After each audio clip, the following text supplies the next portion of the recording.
Alrighty, we're back again on a Tuesday, and normally I would continue Outer Wilds today, but one of my main mods who really wanted me to play the game, I mean, I kind of wanted to play the game too, won't be here, so I will not stream Outer Wilds today.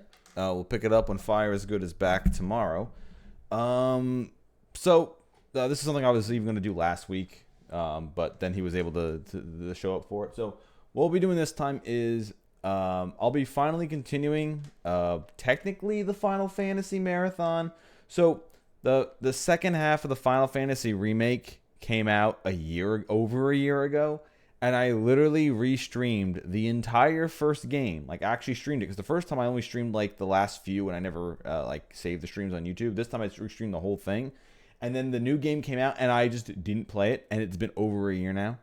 And it's been just a running meme of, oh, I'll play Final Fantasy VII Remake, I'll get to it. But we're at the point where a couple weeks ago, I ended up missing an entire week of streaming because I was sick. I've only been streaming for like 3 days a week, and I haven't been doing like Thursday streams, and I haven't been doing like, the only time I really flexed my freedom was when I did the Metaphor streams, and that was like 15 streams of like 8 hours. Hey, Bobby Bob, how's it going? Yeah, so I'm just So I definitely wanted to do because I ended up having that 1 week where I was sick, and then I did 3 streams and I've just been doing 3 streams a week around that time anyway. I haven't been doing like a Thursday stream or anything like that, and I haven't really streamed much on the weekends, since a lot of the weekends are being eaten up. So yep, I wanted to start another long stream game, and that will be Final Fantasy VII Part 2 here, or the remake. Since, like I said, it's been over a year, and I keep saying I'm going to play it, so we're finally going to get started on it.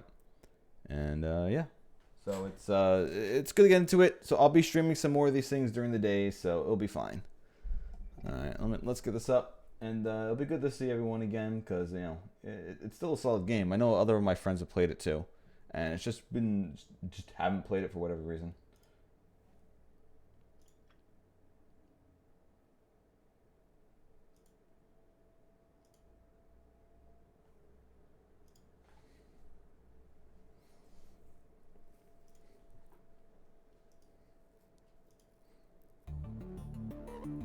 Okay, so the Final Fantasy VII Remake has had a lot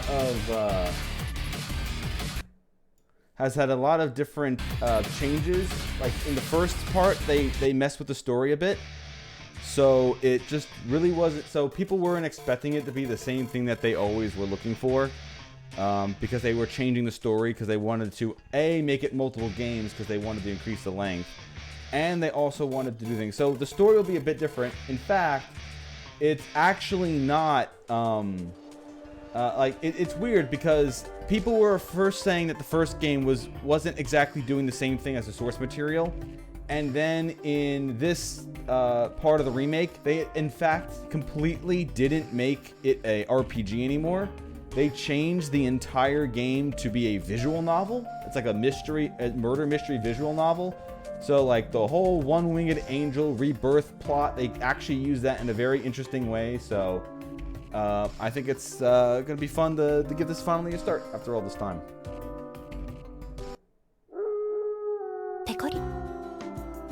So, I'm going to have to edit the settings a little bit here. Hold on.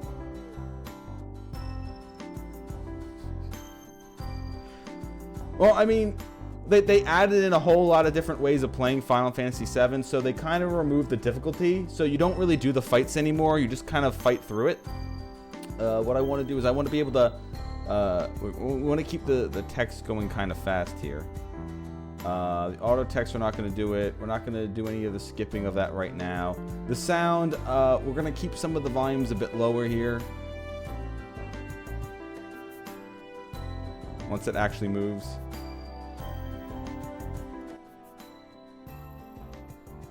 Now they have sound effects volume. Here you go. Character voices. We're going to keep them on.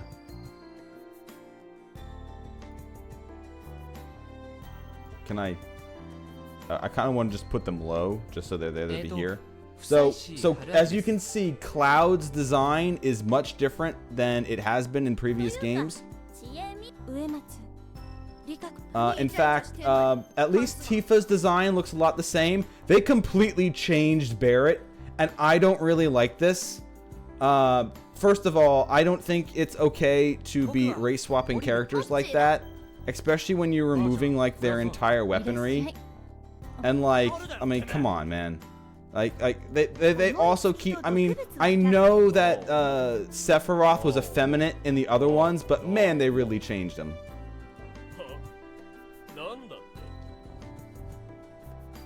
So, you know, it's just a weird thing that you're gonna have to deal with. Anyway, alright, bow. I bid you welcome to the world of this visual novel. Final Fantasy VII Remake Part 2. I am nobody special, honestly. Simply consider me part of the interface. You may refer to me as Rikako. You are more likely playing this game for the first time, and I'm here to explain a few things about it. This work is quite strange. Maybe it might be. Actually, it's probably still a little bit too high. I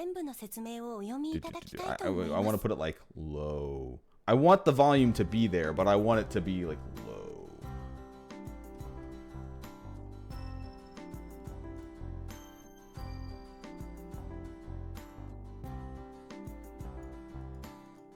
Actually, I have no idea if that's like super low or if that's muted. You know what? I guess we'll find out. That was Barrett, right? All right, let's see what Barrett's voice is like. Nope, it's completely muted still. Ah, fuck it. Who gives a shit? I'm gonna be doing this thing. Whoops, didn't mean to do that. We're just gonna go to options.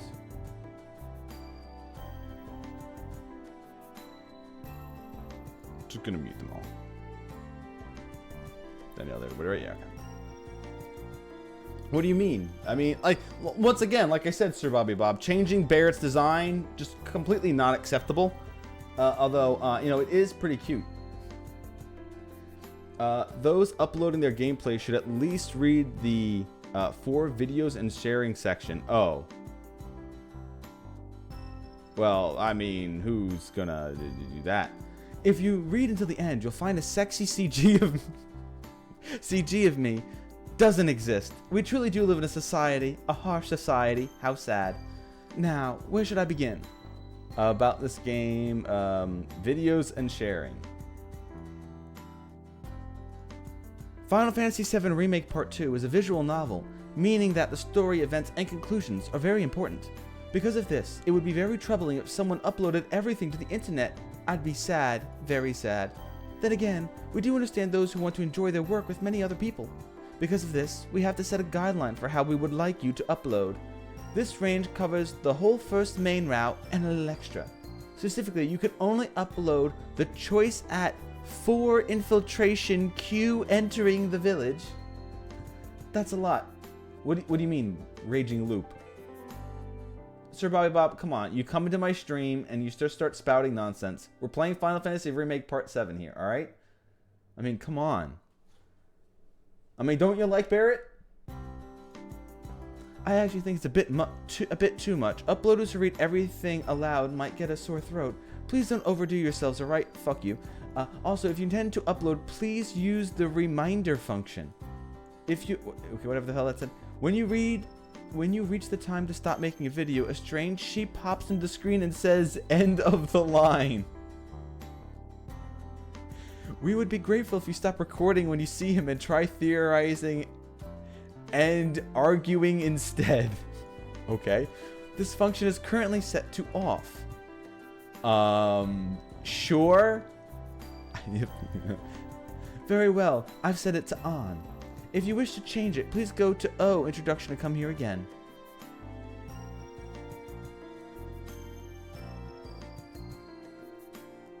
Final Fantasy VII Remake Part 2 is a visual novel RPG. Much like with regular RPGs, the story is told through text, and the enjoyment comes from reading it. If you're familiar with the party games Werewolf and Mafia, this visual novel bears a close resemblance to those, but keep in mind that it's just a resemblance. Sincerest apologies, as though we're hoping to play an eternal game of werewolf for 20 super AI Rikakos. I weep and bleed for you truly. How sad.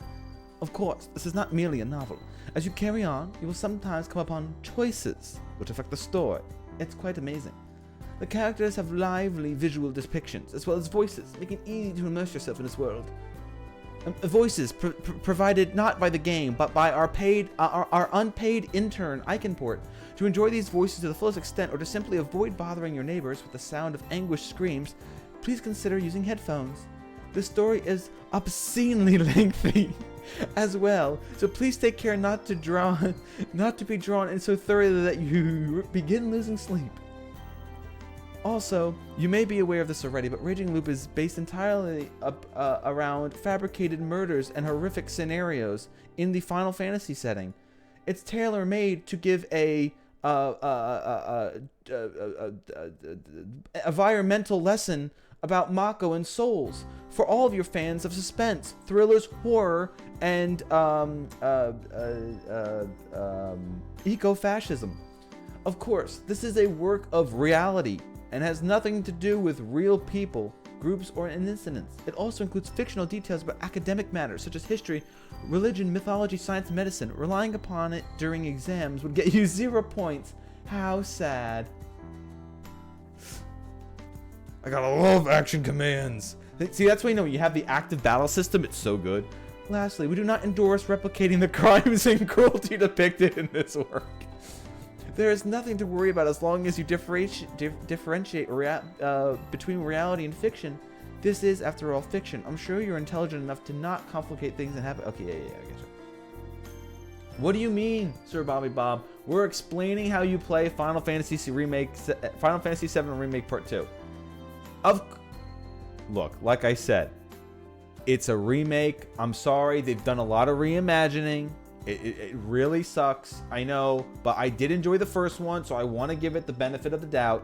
They said they put a lot of different mini games into this, and I just wanted to play Fort Condor, but you know what? It's going to take a while before we get the Fort Condor. So settle down, take that caps lock off, and enjoy the ride.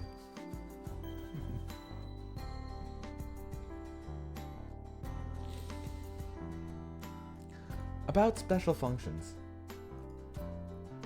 Allow me to tell you about Final Fantasy VII Remake Part 2's special functions. Final Fantasy VII Part 2's story branches out in ways so complicated it might be hard to follow. But there's no need to worry, for we have included a handy function called the scenario chart. Excuse me, I have played Final Fantasy VI. Final Fantasy VI was had so many routes, I think I can handle the 7th game in this series pretty easily. Alright? You can access it anytime by simply opening the menu, giving you an overview of the scenario. That is all. That is not all. Using the chart allows you to move to any chapter you've already been to, anytime, anywhere. Now there's no need to save at every choice you come across. You can simply go back and choose again. So there's nothing to worry about. The scenario chart function can be explained again when you have used it. So don't worry if you don't quite understand it. Next up is keys. All branching in the story happens immediately when you make a choice. And some of them start taking effect either down the line. However, some of the actions can only be unlocked when you have specific bits of information called keys.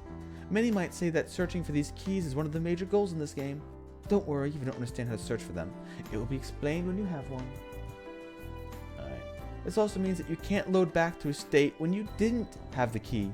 This doesn't make any sense, any scene inaccessible, so it's not much of a problem, but it's something to keep in mind. For those commendable individuals who would like to play without any keys again, please refer to the data reset option and use it wisely. Okay, let's go. Phew, that sure took a while. Thank you kindly for reading this far. Anyway, let's begin the story. Beyond the pockets of mist and hazes of blood, at the end of the ever-repeating despair and grief, please come and witness the truth of the werewolf village with your own 2 eyes. Bow.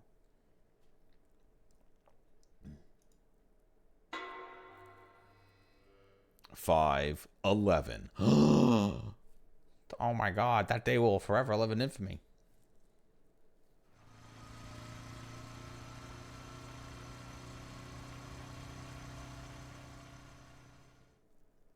I closed in on the side of the road and killed the engine. It was steeper than I thought. My bike was on the verge of giving out, so I pushed down and deployed the kickstand. Well, I'm lost. Maybe taking a ride down an unknown road with no sat-nav on me wasn't such a good idea. It just followed the road. See, Cloud on his famous motorcycle. See, we're like right on where we're supposed to be. Like, this is great. Like, I know people were, they got rid of the hair and they just made it, normal. But you know what? I love my protagonists to be middle-aged brunette men. That's what I like, and I'm glad they finally removed the unnecessary expectations of men from Final Fantasy VII. If you've ever seen the Popeye R's that he had in the first game before the remake, I'd be like, come on, I can't compete with that. All right, I do not have enough spinach in the world to get my forearms that big.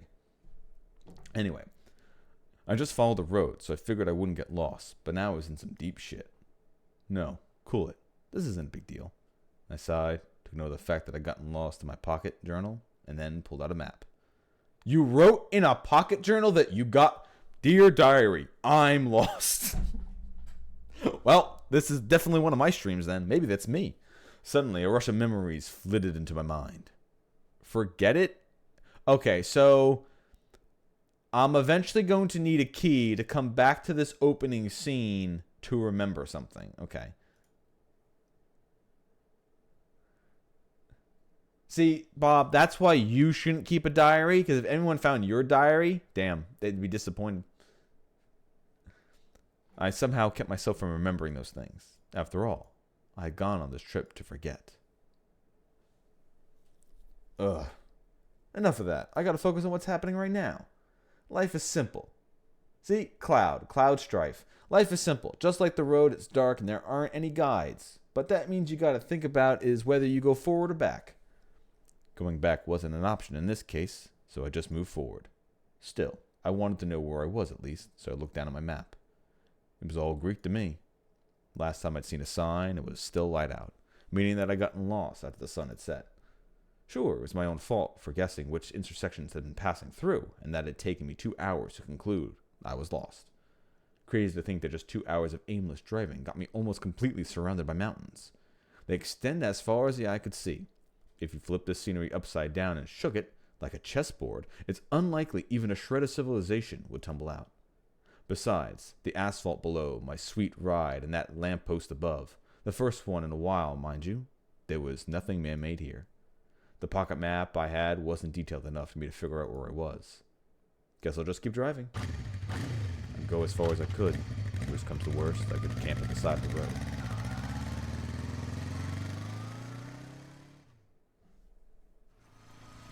Two hours later, I deeply regretted ever thinking that. Basically, camping wasn't an option. This mountain had no side to camp on. A dump truck I'd passed barely even fit on it. I'd also had my first close encounters with wild forest animals. I'd already seen 2 boars and 3 deer in those 2 hours alone. One of the deer had run parallel to my bike.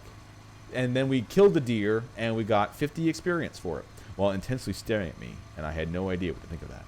I felt like I could smell my fear, and did it just to make it worse. How dare the thing do that to a human? We're the kings of this planet, damn it. I'd have to remember to eat some venison when I came back to civilization. Anyway, camping out here was a bad idea. I ended up as either roadkill or animal food. And yet, I didn't back out. Why? Because I'm a pretty warped sort of guy. And I won't pretend See? He's got a dark, brooding past. I'm glad at least they're keeping Cloud's true, backstory the same, no matter how much they change his design. That was actually the reason why my more comfortable relationship had gone awry, and that's why I'd gone on this stupid trip. Still, despite acknowledging that, I chose to keep... Wait! Changing his memory? Oh, it must be Zack! Because remember, at the end of the first Final Fantasy game, we saw Zack showed up and he was like a real person who wasn't dead? Oh, then this must be Zack! Oh, obviously. It wasn't like I'd find a place to stay if I went back. I was actually starting to think that this experience might make a good conversation piece sometime down the road. It was really getting late at this point. Where would these roads take me anyway?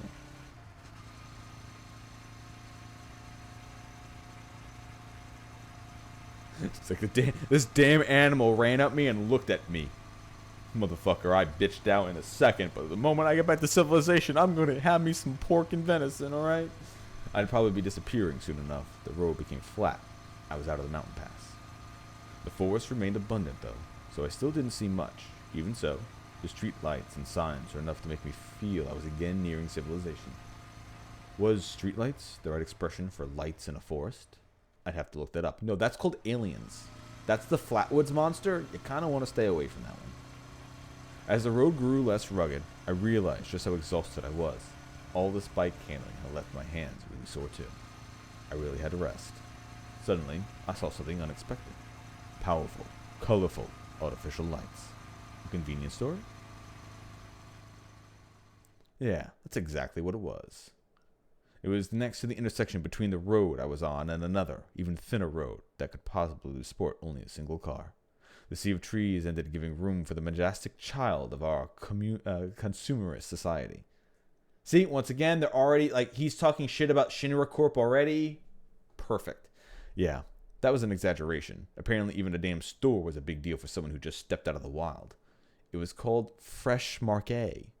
I've seen several of them a few times during the Fresh Mako. Ah, I get it now. I've seen several of them a few times during the day. It was probably a local franchise. The building didn't look all that old. At least, the parking lot looked a lot smoother compared to the roads. This is a pretty weird place to build something like that, though. Was I close to a settlement? Or do they actually make a profit off the lost travelers? I just asked that. You know what the best part about this is? Fire is good is watching this with it muted. So he technically could read along. He could technically read along.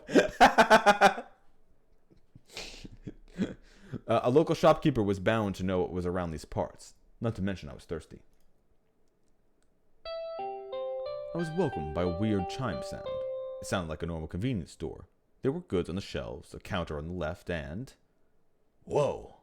The worker at the convenience store was so mean-looking and scary. She was imposing. I could have doubted if someone told me she was in charge of some ladies' army corps. Hey! That's supposed to be a greeting? It was a damn cold that actually gave me chills. Was this store shadier than it appeared? Or was it about to be stupidly overcharged? Was this how this place made a profit, by taking advantage of lost people and basically beating them out of their money? Shit, that was scary. Clearly, the Wonderland had only just begun. Woohoo! Bing bing woohoo! I sure was excited for the beating. I grew more nervous and less enthusiastic by the second. I braced myself, but she looked down at a magazine in her hands. Oh, so she was just a slacker. Slightly disappointed, I walked around the store. It was about what you'd expect. There was a small shelf with energy drinks, followed by some stationaries, travel goods, stationary stuff, etc. There were sweets that came with toys, a shelf of cup of ramen, dried food, a fridge, a freezer. Oh, so it must be a dwarven store. It all looked normal. It was late, so the daily-ish and packed lunch section was completely empty. The only special thing about this place was a section full of unpacked vegetables you expect to see at a greengrocer's. Maybe all rural convenience stores were like this. It was slightly surprised by that. There weren't any local fine foods or anything. So all in all, it was an unremarkable store, if you ignored the clerk anyway. I took a drink and brought it to the register.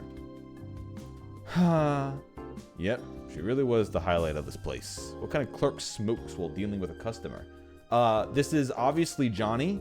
Normally I wouldn't, you know, I'd be like, damn, I can't believe they feminized the character. But you know what?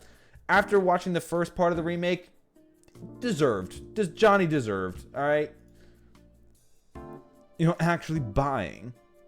Yes, I was actually buying. She was the clerk, and I'd be her god, the customer. 126 yen. She didn't even scan it. This exchange was at the mercy of the clerk. God is dead. Maybe I had to get mad at her. Can I ask something? Huh? I'm kind of lost right now. I quickly turned to Meek. Where can I find the nearest town? There. Do you have a map or something? We don't. Man, this woman. I'm not sure I believe that. Convenience stores often get asked for directions. You must have a map handy. Is that a rule? Well, we don't have one. Go back wherever you came from. I've been lost for a few hours now. I don't think I can keep it up for much longer. Sleep on the floor or something. She had to be joking. I appreciate the sentiment, but I'd rather be on my way. Are you sure you can't help? All right, just wait. The clerk put out her smoke in the ashtray and went to the staff-only area. Yeah, so, Johnny becoming a smoking what's that term? Femdom, becoming a femdom, asking for money and everything. Like, damn, didn't see that coming. Sometimes lots of visual novels like this tend to be like have a lot of hentai in them. So, I can understand some of these themes that are coming through. Just, I at least know that this is a clean one and won't get me banned. Yeah, I'm pretty sure it is. But anyway, she came back in no time. Found it. So she did have a map. Of course she did. Even more ill-tempered than usual, the clerk started giving an explanation. This here's the store. Go to the north of the crossroads. You'll find an overpass soon enough. Cross it. When you come to the fork next to a giant boulder, turn right and head straight. Oh, on this road? What of it? There's nothing there. There's a settlement. It's just not on the map. Do you know any of the places? There's Fujiyoshi, but it's 2 hours to a mountain pass. This one's about 30 minutes away. Fujiyoshi seemed to be a village. It didn't look too far away, but the road leading to it was a huge, branching mess. It was clearly just a paved mountain pass. I had enough of those for one day. I'd probably just get lost again. I'll go to that one then. Thank you. Money. Excuse me? You didn't pay for the tea. Here's 500 yen. Ding, Russell, ding. Oh, why did you put the change in the collection box without asking me? Having too many coins is a pain, ain't it? That was a hell of a line. I casually thanked her. Grabbed the plastic bottle of the tea. She didn't give me a bag, by the way. Okay. Bitch maid? Did you need a bag? You grabbed an iced tea and you're like, oh, I didn't get a bag for this. Fuck you. This is an environmentalist tale. Final Fantasy VII Remake Part 2. How dare you? You need to... Sacrilege. Burn the witch. Burn him. And left the store. I drank the tea in the parking lot and looked up at the moon, obscured by clouds, but still bright enough to outshine the light of the convenience store. The clerk put me in a bad mood, though, so I didn't enjoy the sight. I threw the bottle to a nearby trash can and aggressively drove away. Following directions, I crossed the overpass and arrived at the first fork of the road. The byway, she told me, was already narrow.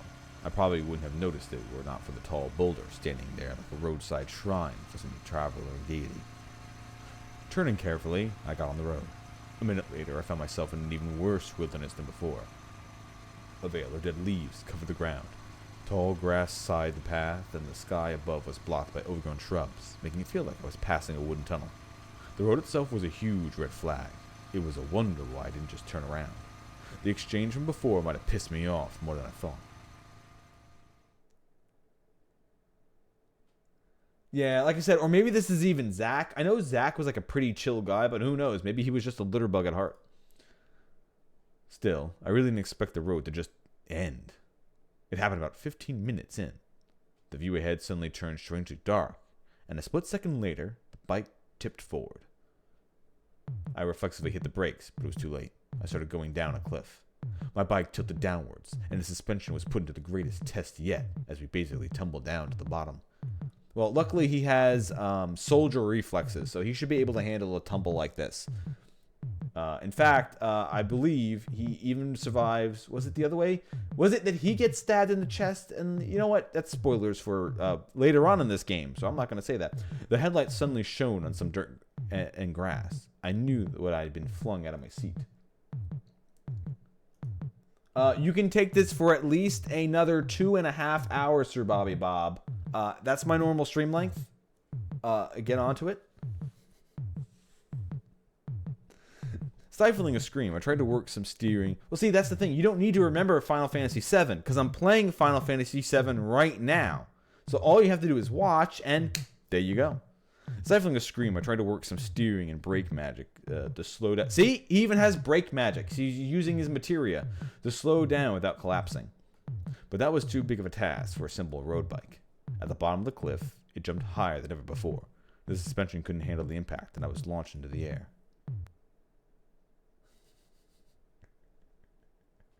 A moment later, I heard a crash and felt an impact, after which came... when don't you, Sir Bobby Bob? A moment later, I heard a crash and felt an impact, after which we came to an unpleasant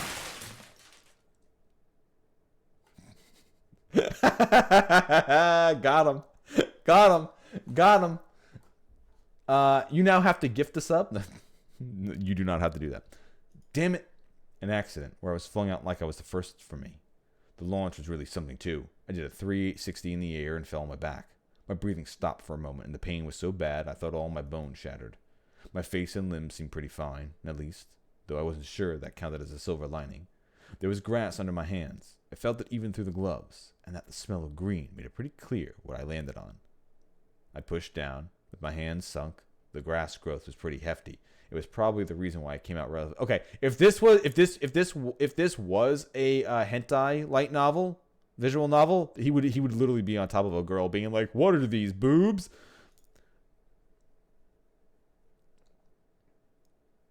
Sure, my joints creaked when I stood up, but aside from that, I was fine. It was really dark, so I couldn't really confirm it, but I was pretty sure I wasn't even bleeding.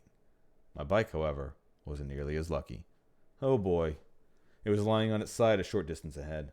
The engine was still on. The back wheel kept on turning.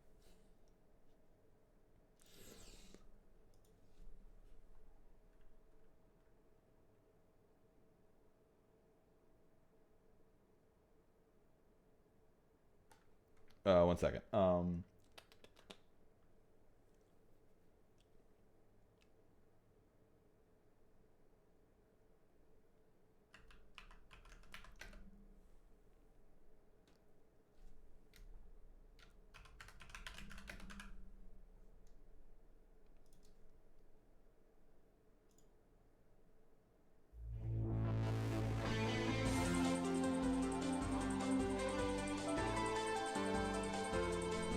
Engine was still on. The back wheel kept turning, making a pleasant,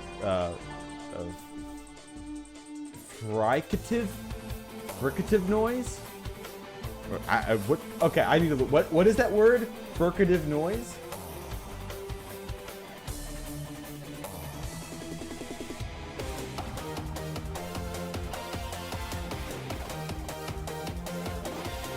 Fricative sounds. Fricative sounds are consonant sounds produced by forcing air through a narrow channel in the vocal tract, creating a hissing or turbulent airflow. Ah, okay, gotcha.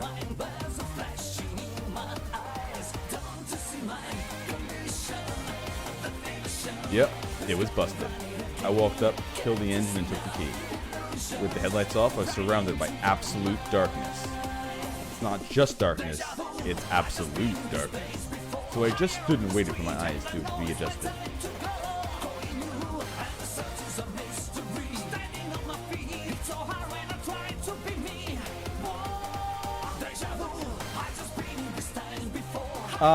It's familiar, Sir Bobby Bob, because it's deja vu. Duh. I still couldn't see clearly, but it looked like I actually was in a cliff. This isn't the cliff. We're not at the cliff yet. The cliff comes in a couple chapters. I was still on the road. It just wasn't paved beyond this point. Obviously, a road bike stood no chance against an unpaved road. That woman actually tried to kill me. Zigzagging through the trees, I followed the narrow footpath deeper into the forest. I tried getting my bike up and running again, but instantly gave up. It was partially stuck in mud. I told you, it's deja vu. I was partially stuck in mud, so there was no risk of it slipping and getting me into another accident. Maybe I had to turn around. The moment I considered that, I thought I saw a faint light ahead. If that woman wasn't lying, this road led to a settlement. Was I close? I reached into my jacket's pocket and took out my phone and opened it up. As you'd expect, I was out of range. I ran to the light app and shone a light to see better. Though weak, it was better than nothing. At the very least, it helped me watch where I was going. I had no idea how long I'd been walking for. But, sure enough, I could see a light beyond the shrubs. It was weaker than expected. A flashlight, perhaps? I could hear water, too. Might have been near a river. Hello? I raised my voice. Hello, anyone there? Still declaring my presence, I walked forward. It was late at night. Were I to bump into someone here, the scare would probably take away a few years of our lives. Okay, the song is literally named Deja Vu, and it's from a series called Initial D.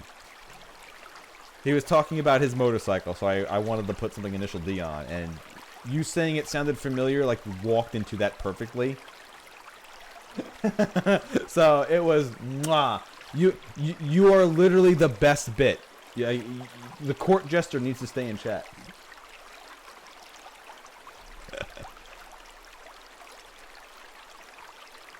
That was why I figured it was best for both of us to let the others know we were here before that happened. However, there was no response. Could they not hear me over the rapids? Hello? I shone my light ahead and realized they made it to an opening. Sure enough, there was a river, or a stream, rather. I could see slightly more than I had surrounded by trees. Straining my eyes, I saw a rocky river beach in the shallows. The light I'd seen was the other side. From what I could tell, it was either a lantern or a flashlight, and it was close to the ground. I didn't see any people though. No one responded to my shouting either. I wasn't excited about it, but I decided to step into the water. The cold water quickly soaked my shoes and socks. I could have taken them off, but I figured that the crossing river barefoot at midnight was a bad idea. But man, it was cold. I put my phone back into my jacket. I needed both my hands free in case I fell. Not stopping or backing down, I walked towards the light. It suddenly became deeper. The water reached my knees now. I was too close for comfort. Feeling the bottom with my toes and balancing myself, I somehow avoided losing my footing. The flow was fiercer than I expected. If I slipped and fell, I'd probably be washed away. It suddenly hit me I was doing something really weird, but it was too late to back down. Putting my hands on the boulders and carefully checking what I was stepping on, I gradually made it to the other side. Then, with an unpleasant wet sound in my every step, I walked into the light. I could already see it clearly. Yep, it was a flashlight, lying on the ground for some reason. Okay, the music in the background right now almost made me think this is like fucking Silent Hill. Actually, hold up.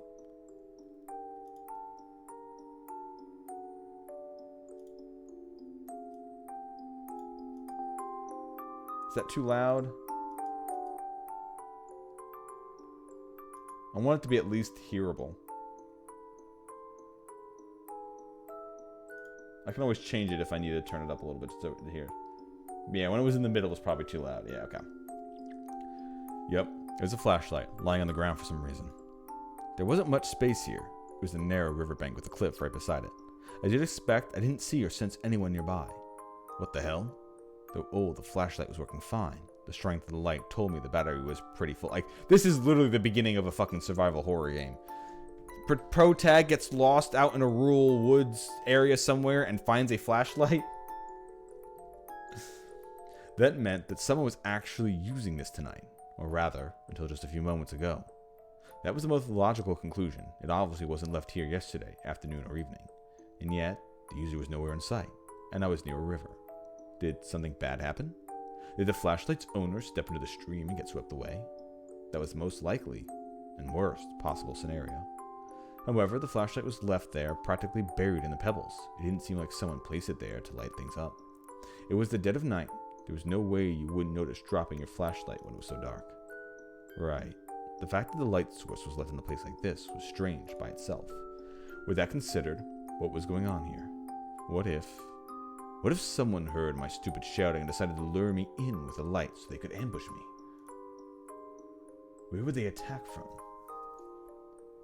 Yep, my grandmother who used to live up in the mountains in the Poconos in the Pennsylvania, she would have a huge flashlights like that because you're literally up in the mountains, so it's like a great way just to, like, to see everywhere. I remember playing with those every once in a while. Just because it's just like even my grandparents down in Jersey had like this huge flashlight. But okay, so think of a flashlight that's like a paper towel tube, or actually no, think of it like a wrapping paper tube, but like, you know, so think of it like a 2-foot heft, and then this giant light at the end. And we would put 4 double D batteries, or D batteries, double D battery, Lamau. We'd put 4 D batteries in it, and it had this big little switch on it. So you'd switch it, clunk, and it had like 10 or more or 12 lights around the inside, and you just like, and it had this just giant blast of light. Me and my cousins would fuck around with that all the time. Where would they attack from? Above. Oh, and it was solid metal too, so it was like a club. Hello? I heard a voice the moment I looked up. The rock cliff was actually made of several boulders. There was a face peeking from behind one of them. Hello? Whoa, a person. You surprised. You surprised me. That was my line. Sorry, could you pick that up for me? The voice was feminine. I finally realized what was going on. So you dropped this? I picked up the flashlight and pointed at the source of the voice. Ah, hey, Tifa finally showed up. High-pitched voice, slender hand shielding the light. Sure enough, it was a young woman. It's so bright. Oh, sorry. This is me, by the way. That's creepy. Don't shine it from below like that. I'm actually a bit lost. I think a bit is something of an understatement then. Yeah, thought as much. Is this a settlement? That's a difficult question. Can you help me out at least? Help?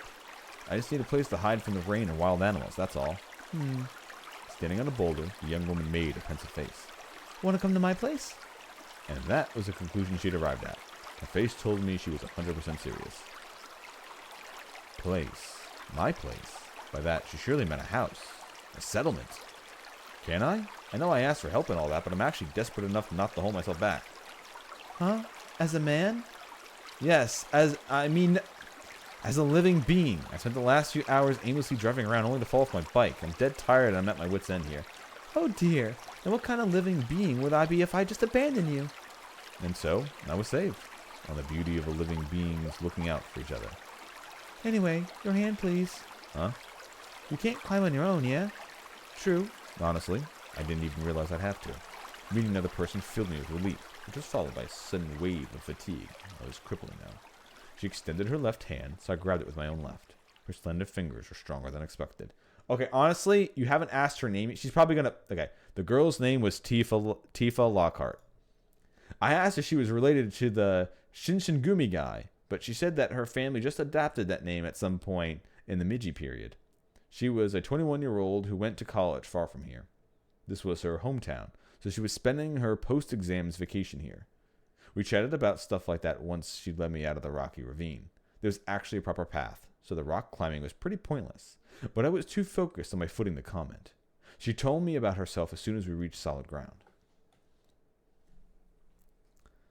And what about you? Oh, I'm Cloud Strife, a graduate student in a Tokyo college. Ah, so you're a bit older. I'm 24, so 3 years. I'd say we'd be the same age range. So yeah, don't you dare be formal with me.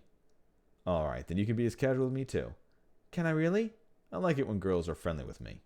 Haha, well, I know what you mean. I don't like stiff socializing either. Sure, I'll treat you like a friend. Wouldn't have it any other way. That aside, are we there yet? Not quite. We're like 5 minutes away. Hang in there, Chief. What a lively girl. You could tell she was used to people. Also, watch your step and focus on just the light. Any reason? There are loads of pebbles here. It's dangerous. The moment she said that, I stumbled on a rock too big to be called a pebble. And it's pretty dark tonight. I couldn't even see the moon anymore. Nodding in agreement, I focused on following the light in her hand. I gotta change. Wait here a sec. And so, I did just that. Given this was a mountain settlement, I expect some old wooden house, but she actually lived in an apartment block. It was too dark to get a good look at it, but all I could see were the cheap-looking walls you'd expect from some old boarding house for students. Also, she lived on the second floor, in room 202.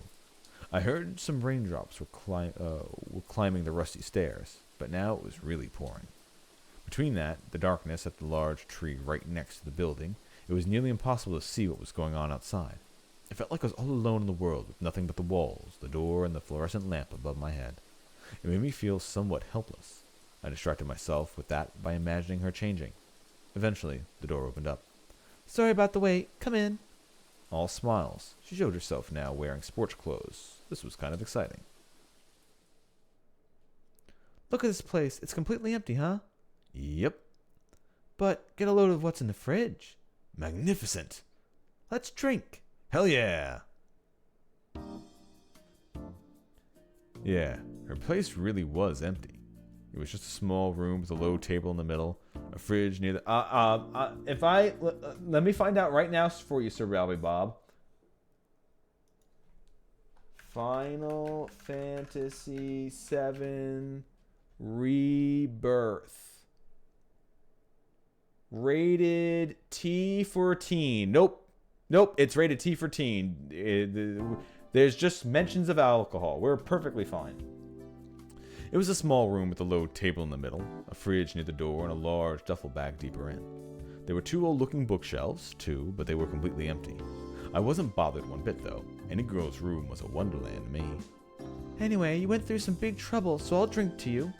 And I'll drink to you for helping me out. You're a real saint. We opened up our cans, knocked them together, and downed them. Hey. It was actually good. The pleasant bitterness and the refreshing carbonation made for a good combo. Ha! So good. Live for this. Come on, you're too young to say that. Ha, you're right. I'm not despairing for my future or love life yet. You hear that? It's the sound of job hunting is a coming here fast. No, don't say that. You'll ruin my beer. She laughed and took a huge sip. It was pretty clear that she could hold a drink. That aside, something really bothered me. This might be a bit late for this, but can I ask you something? Go ahead. Her cheeks were already red. Maybe she didn't handle her liquor as well as I thought. She had a well-featured face, and I didn't think it was wrong to consider her beautiful. Sure, her clothes weren't in the least bit sexy, but I could tell she had some makeup on. To you, I'm just some stranger who says he's lost, right? Yup. And you yourself are a young woman who invited that stranger into an enclosed space, and is starting to get drunk. Oh? Don't you think this is dangerous? She kept gulping the drink even as she formulated a response. The very fact that I could just watch her do that made this a pretty risky situation, and yet... I wouldn't say so. But... Time for a Tifa quiz. Yay! Here's the question. My virginity is threatened, yet I don't feel like I'm in danger. Why? What a fun girl. This only made me like her more, increasing the danger even further. Am I allowed to ask questions? Sure. Can I just assume that's not because I look like a good guy? Well, I don't think you look like a bad guy, but no. I doubt you're good either. You look experienced with women for one. That unintentional compliment showed that what she actually did see me as a potential danger. There are 2 types of answers to this. Either you expect nothing bad to happen, but wouldn't be bothered if it did, or you actually want something to happen. I can't think of several situations for the former. For example, you're actually on the edge and don't care about what happens, or maybe you're just confident you can defend yourself. Maybe you know martial arts and can easily kick my ass. I mean, it is Tifa, so duh. Whoa, so logical. Let me guess. You're a scientist. Well, I guess you could say that. For now, the latter, if you're intended for something to happen, then. I'm a thirsty perv or something. Wow, talk about not mincing words. I blame the booze, so what else is there? Indeed, what other reason could a woman have to bring a stranger into her home? It would surely be something non-standard like, you want to use me somehow? For example, setting me up as an alibi? I could be useful for you for attesting that you were here. Whoa, that's so shrewd. Or maybe you're a serial killer who brought me here just to get me drunk and kill me? Whoa, so I'm some super evil mountain witch now? Sounds great. I'll kill you real good. Splosh, splosh. What kind of sound effect was that? By the way, you forgot another case. I did? Yep. I could be just a really good person who simply wants to help you. Was it time for me to be ashamed of my filthy mind? But wait, is that what really important enough to risk being assaulted? Oh, you're thinking of assaulting me? I'm just thinking in general, you know, the cliche scenario. She stopped talking and turned red. It was so cute I thought it was actually doing it on purpose. Man, she was drunk. She's not threatening his socks are wet, yeah. Maybe that's what she was saying when she was going splish splosh. The sound of his wet socks making. She's like, I know you're a loser. Your socks are all wet. And we were just on our second cans. Then how about this? If I don't let you stay here, something even worse would happen and I'd feel real bad. Care to elaborate? There's some scary wild animals around here. You might even gotten torn up and eaten. They'd have left the bad taste in my mouth, so I figured I'd just let you stay instead. I see. So you're balancing risk and goodwill. Didn't expect that. Really now? You got any idea how much of a bad guy you seem now? I do? I mean, you assumed I was a thirsty perv, a serial killer, or needed an alibi before considering I was just a nice person. You're the one who brought up the perv thing. Details, details. So what's the right answer? We're not just messing around? Get it right and I'm giving you a nice present. Get it wrong and you're dead. Splosh, splosh. Seriously? There's a key to this. You're desperate. You need an alibi. You're a thirsty perv. You'd feel guilty if you let me die. But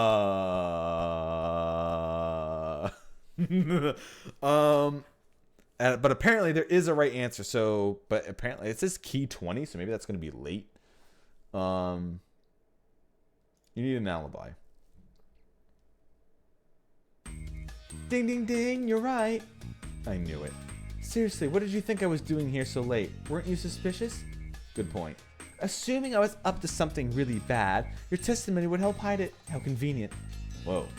Or maybe the settlement you stumbled into is actually a haunt of murderous psychos. Happens all the time in big-grade horror flicks.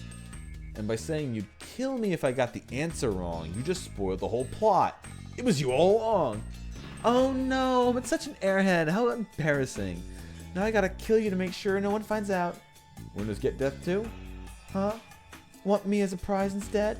Nope. Oh no. Anyway, this girl was actually pretty sharp. She really had a way with words and knew how to capitalize on it. It almost felt as if she was implying that I couldn't let my guard down just because I was a guy. I admitted she was pretty damn attractive, but I felt like I'd have more fun just talking about loose stuff than acting on it. 512. It's still 17. Final Fantasy 17. The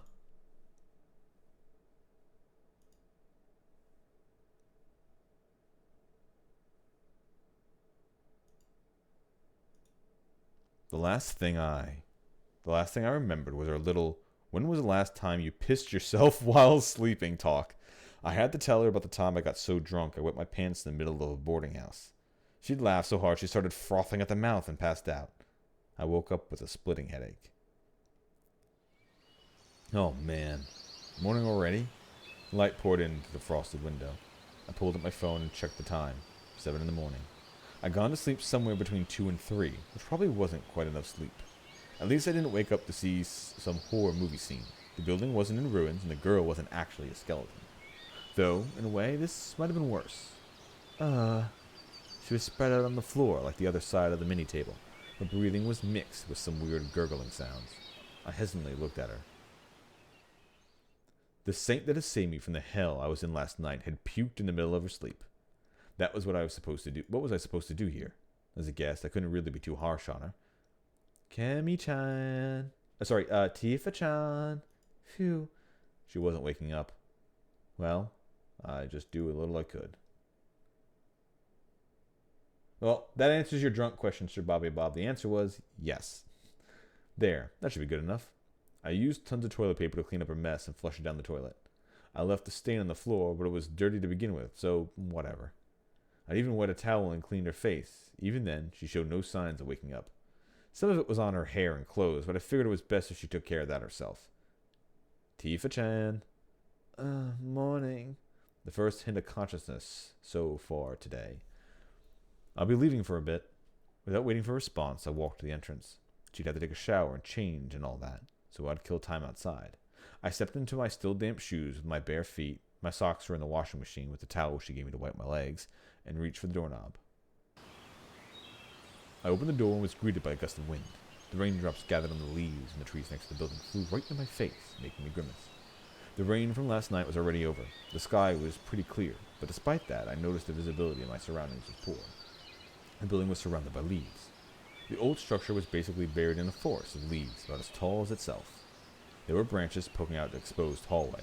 It almost felt like they'd reach out and grab me if I wasn't careful.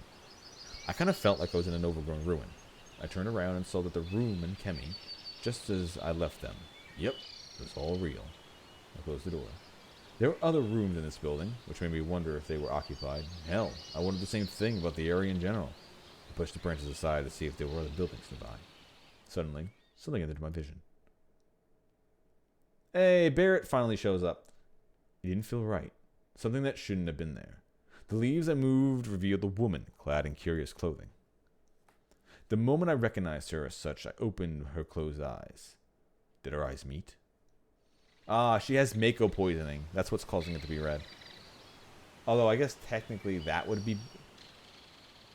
Tifa had red eyes, but we'll keep Tifa the other one. Anyway, another strong wind. I sheltered my face from a spray of raindrops. So now they're splitting Tifa into two characters. I don't like these remakes.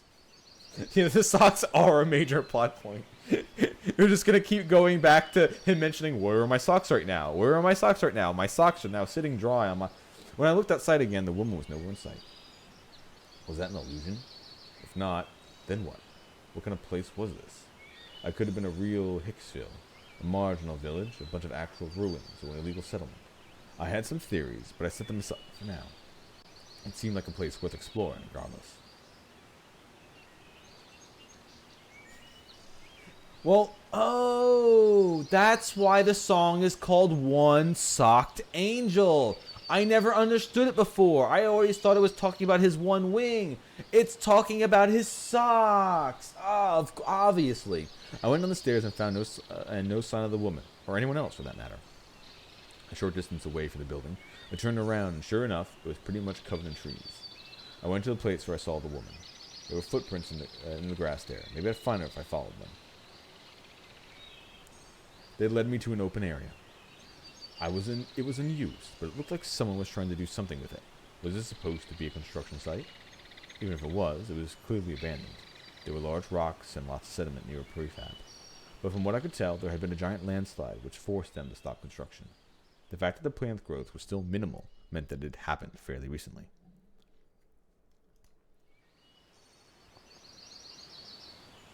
Don't mind me just hitting some water.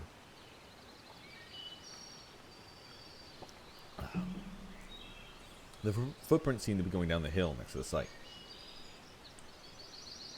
Following them, I finally saw something that could be called civilization. There was a set of paddy fields and horses nearby. So this actually was a settlement. What a relief. I decided to keep following the footprints and approach the settlement.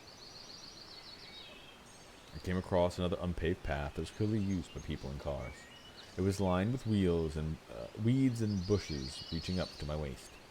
It was home to caterpillars and grasshoppers, among other things. Spiders were no exception. There was no shortage of insects there, so it was a good place for a nest. I wasn't particularly scared of spiders, but I didn't like them either.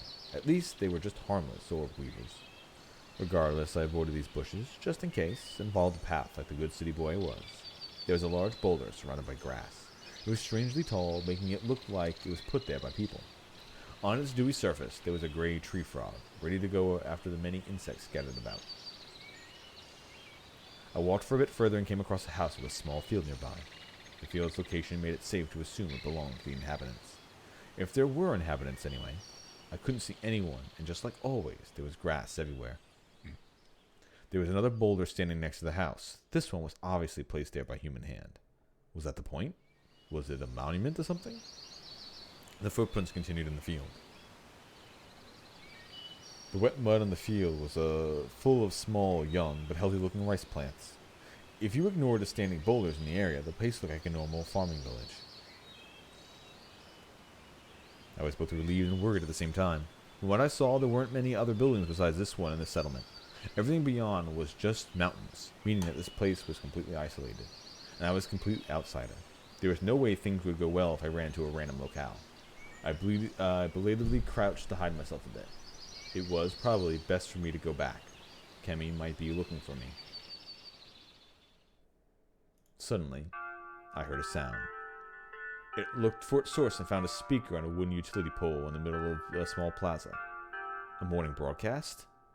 I'd never heard of this tune before. It was cheerful at first, but at some parts that seemed really dark. Ah, no, that's just because all the townsfolk are going to bingo. I found that unsettling. Perplexed, I stopped walking at what happened next made me hide myself. There was a person in the area densely surrounded by houses, but they weren't normal. What was with that appearance? What was that on her face? Reunion! Though I was a fair distance away, I could see an old woman with some sort of cloth over her face, shakily walking out from between the buildings. Oddly enough, there were boulders even there. But even weirder was the fact that she walked up to one of them, slightly joined her hands, and bowed her head before it, her face still hidden. Then, all was silence. All was silence. It actually looked like she was revering it. To me, it looked like she was praying to it. This was bad. Really bad. I wandered into a settlement with a unique culture, to put it lightly.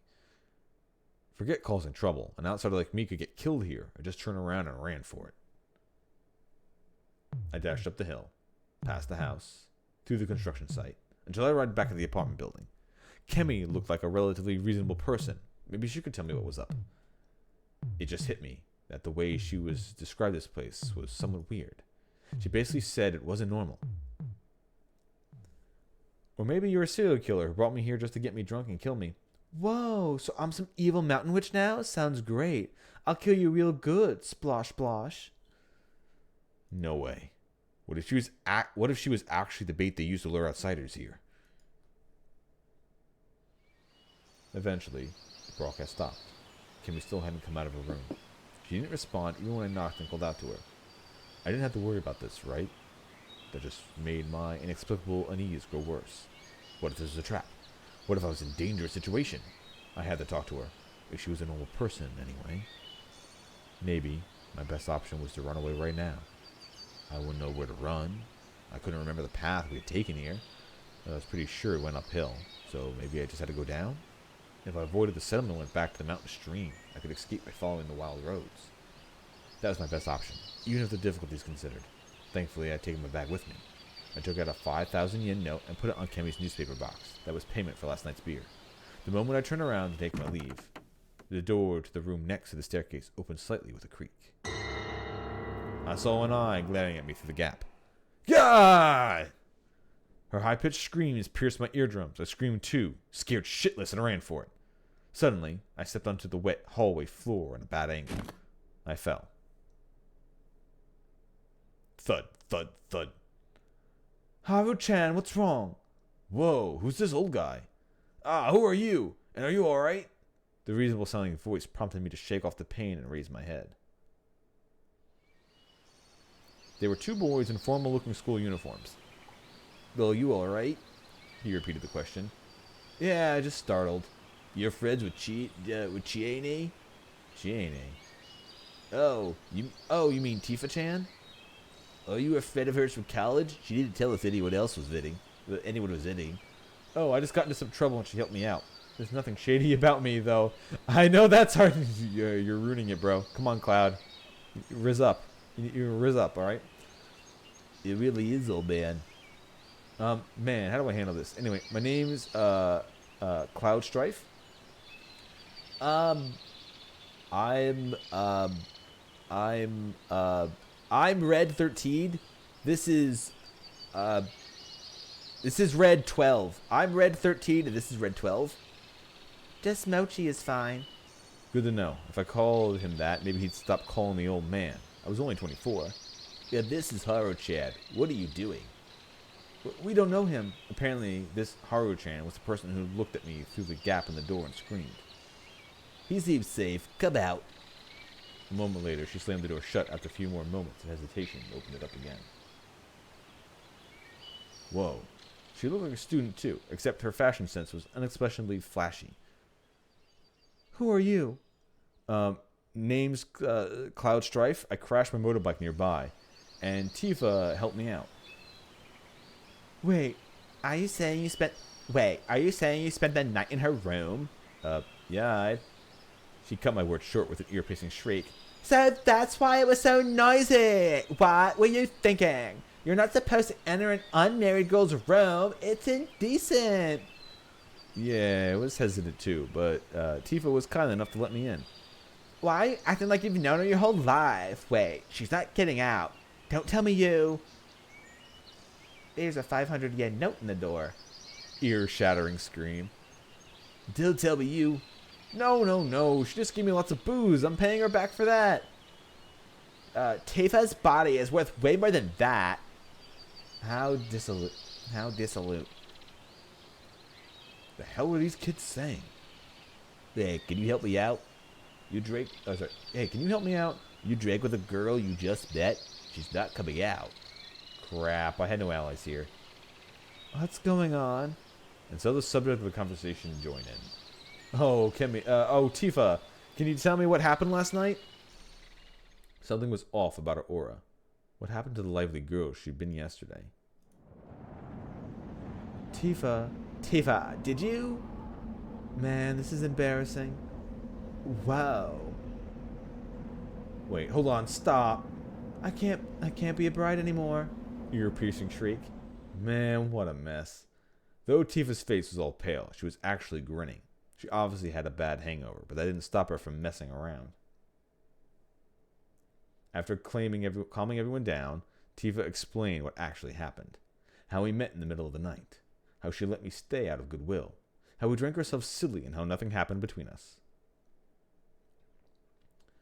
Man, it's been so long since I drank that much. Guess I wasn't prepared and puked it all out. Sorry you had to see that, Cloud. Hey, I don't mind it. That Haru-chan girl still looked at me funny. Absurd. Anyway, sorry. I was so tired yesterday that I couldn't refuse her kindness. Well, this is this is Tifa we're talking about. She does whatever she wants. Yeah, she's got good reasons for being here too, so maybe the elders will understand. Where did you find him anyway? Well... Next to the river further down. My words made everyone change their expressions. That's a big deal. 2 people over just 2 days? Sorry, 2 people just over 2 days? Did I say something bad? It was gonna get out sooner or later. We made quite a scene, so I wouldn't be surprised if everyone in Yasumizu already knows. Hey, what do you mean by 2 people in just 2 days? Don't touch me! You're filthy! I wasn't trying to touch her, and I wasn't filthy. Sure, I hadn't had a bath in over a day, but still. Hey, you. Why is it a big deal? Teba's gonna eat. Well, that sounded bad. Can you tell me more? This is a bit complicated for now, so keep in mind that this is the countryside. Things are different here than in the city. This guy here was Red 13. This guy here was Red 13. Ignore Tifa and was the easiest person to talk to. What should I do? Just leave it to me, alright? And it's time the students go eat, isn't it? But I want to see where this best goes. No, you don't. Just go already, we'll catch up. Well, I guess it's best to go separately. There's probably going to be some disagreements.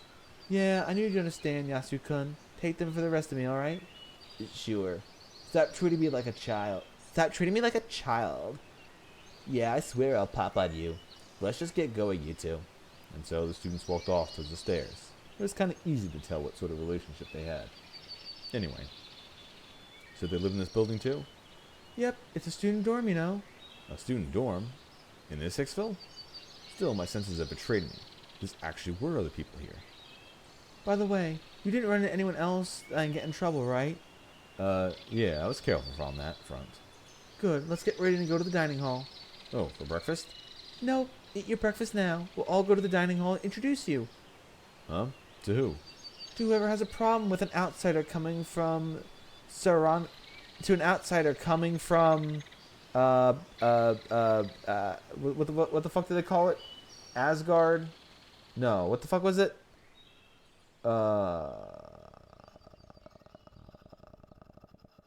was the main city in Final Fantasy VII? Midgard. I was close. Midgard. To whoever has a problem with an outsider coming from Midgard. Oh, so like that, table person? I'm in your hands then.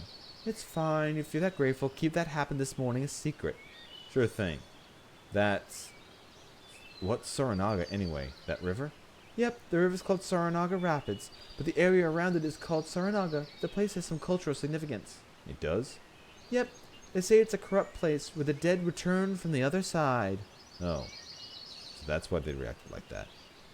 Any other rules or customs I should be aware of? Oh, there's lots, so just leave everything to me, alright? Gladly, on all fronts. If I may ask, am I in danger? Nope, but you should try to escape before something unpleasant happens to you. And you're gonna lay the groundwork for that, huh? Yep. The settlement I stayed in was a weird place, but at least the guide was reliable. And she wanted me to leave ASAP, huh? That was depressing. Tifa gave me some cup ramen for breakfast. She boiled the water in a small electric kettle. The girl herself was too hungover to eat anything. I did take the opportunity to pay her back for last night's drinks in person, though. Then, we made our way to the dining hall. What are those boulders? They're like charms, I guess. They've been here forever. I've never seen anything like them anywhere. Oh yeah, guess they're kind of unique to this area. She led me along a narrow path that I followed earlier. It didn't seem like any cars used to be this one. It was very farmy, I guess. Yep. Have a good day, Bob. This area was also littered with those boulders. Some were cracked, broken, or half buried in the fields. They were clearly religious symbols, but it didn't look like they were that important these days, or were they? Now that I knew I was safe, I once again became curious about this place. Oh, there's a person. She was working in the field. That's Takumi Ni-chan. Morning. Kemi waved her hands around. The man responded, but then froze mid-wave. Let's go. Are you sure we should? Guy looked pretty surprised to see me. Don't worry, he'll be at the dining hall soon. We'll explain things then. Well, if she said so. As an outsider, I had no choice but to rely on her. This was the part of the village I saw this morning, where the buildings were more densely packed. I didn't notice it back then, but it was actually kind of weird. Basically, it felt desolate. The wooden bungalows in particular were more or less overgrown, buried in tall grass and other greenery. If this was all I saw of the village, and someone told me it was abandoned, I'd have easily believed them. However, two of the buildings stood out. There was a hall right beyond the hill. It wasn't that big, but it looked grand and well maintained. The other building was obviously the dining hall. It looked a bit dirty, but I could tell there were people inside. From what I could tell, it was the most lively place in this poor excuse for a community. Suddenly, the three students walked out, chattering about something. D Chad and Fusari Chad. Sorry, Tifa and Cloud. Good morning again. Aren't you late? We took forever because Mochi doesn't stop saying nonsense. Yes, I am evil. Give me miso soup. Oh, you'll make it if you hurry. Behave in class, you guys. Half dashing, the three ran up the path we came from. They're all in high school, huh? Yep, there's a bunch of school all the way up the mountain. I was going there myself 3 years ago. Sounds like a hassle. It's not all bad. At least we get to live in that dorm. Tifa was entirely straight-faced. There wasn't even a hint of a smile. Alright, let's get psyched. Yeah. I'm not convinced. We laughed and passed a little of the curtain. Welcome. Oh. The inside was as aged as the outside, but it looked well maintained. Is he a visitor, Tifa-chan? The hostess-looking lady asked. Though somewhat aged and fatigued, she was definitely beautiful. Okay, I think we're like, since now we're like an hour and 17 into it, I'm gonna stop forgetting to use I'm just gonna say whatever names that the remake here has told them to use instead of what their proper names are. You know, we're just gonna let whoever translated this Final Fantasy VII Remake Part 2, just, you know, whatever names they decided to give the actual main characters, we'll just go with that. All right, just so for my own mental sanity. There were two others beside her. One was a lady in her 70s or 80s. She was probably the one I saw this morning. The silhouette matched. The other was a man who seemed a bit younger than her, probably in his late 60s. Though they were just sitting there was a menacing aura about them. I'll introduce him. This is Haruki Fushashi. I found him at Saranaga last night and took him into my care. Their reactions were powerful. The lady gasped, but the two elders rose to their feet with alarm. The tension was already there the moment I walked and reached its peak. I know you're concerned, but this is just a coincidence. Unlike that little girl, he knows exactly where he came from. He went on an old path with his bike and crashed. It's actually really sad. That's why I think we should help him leave. What do you think? After saying all that, Kemi fell silent. The ball was in their court now.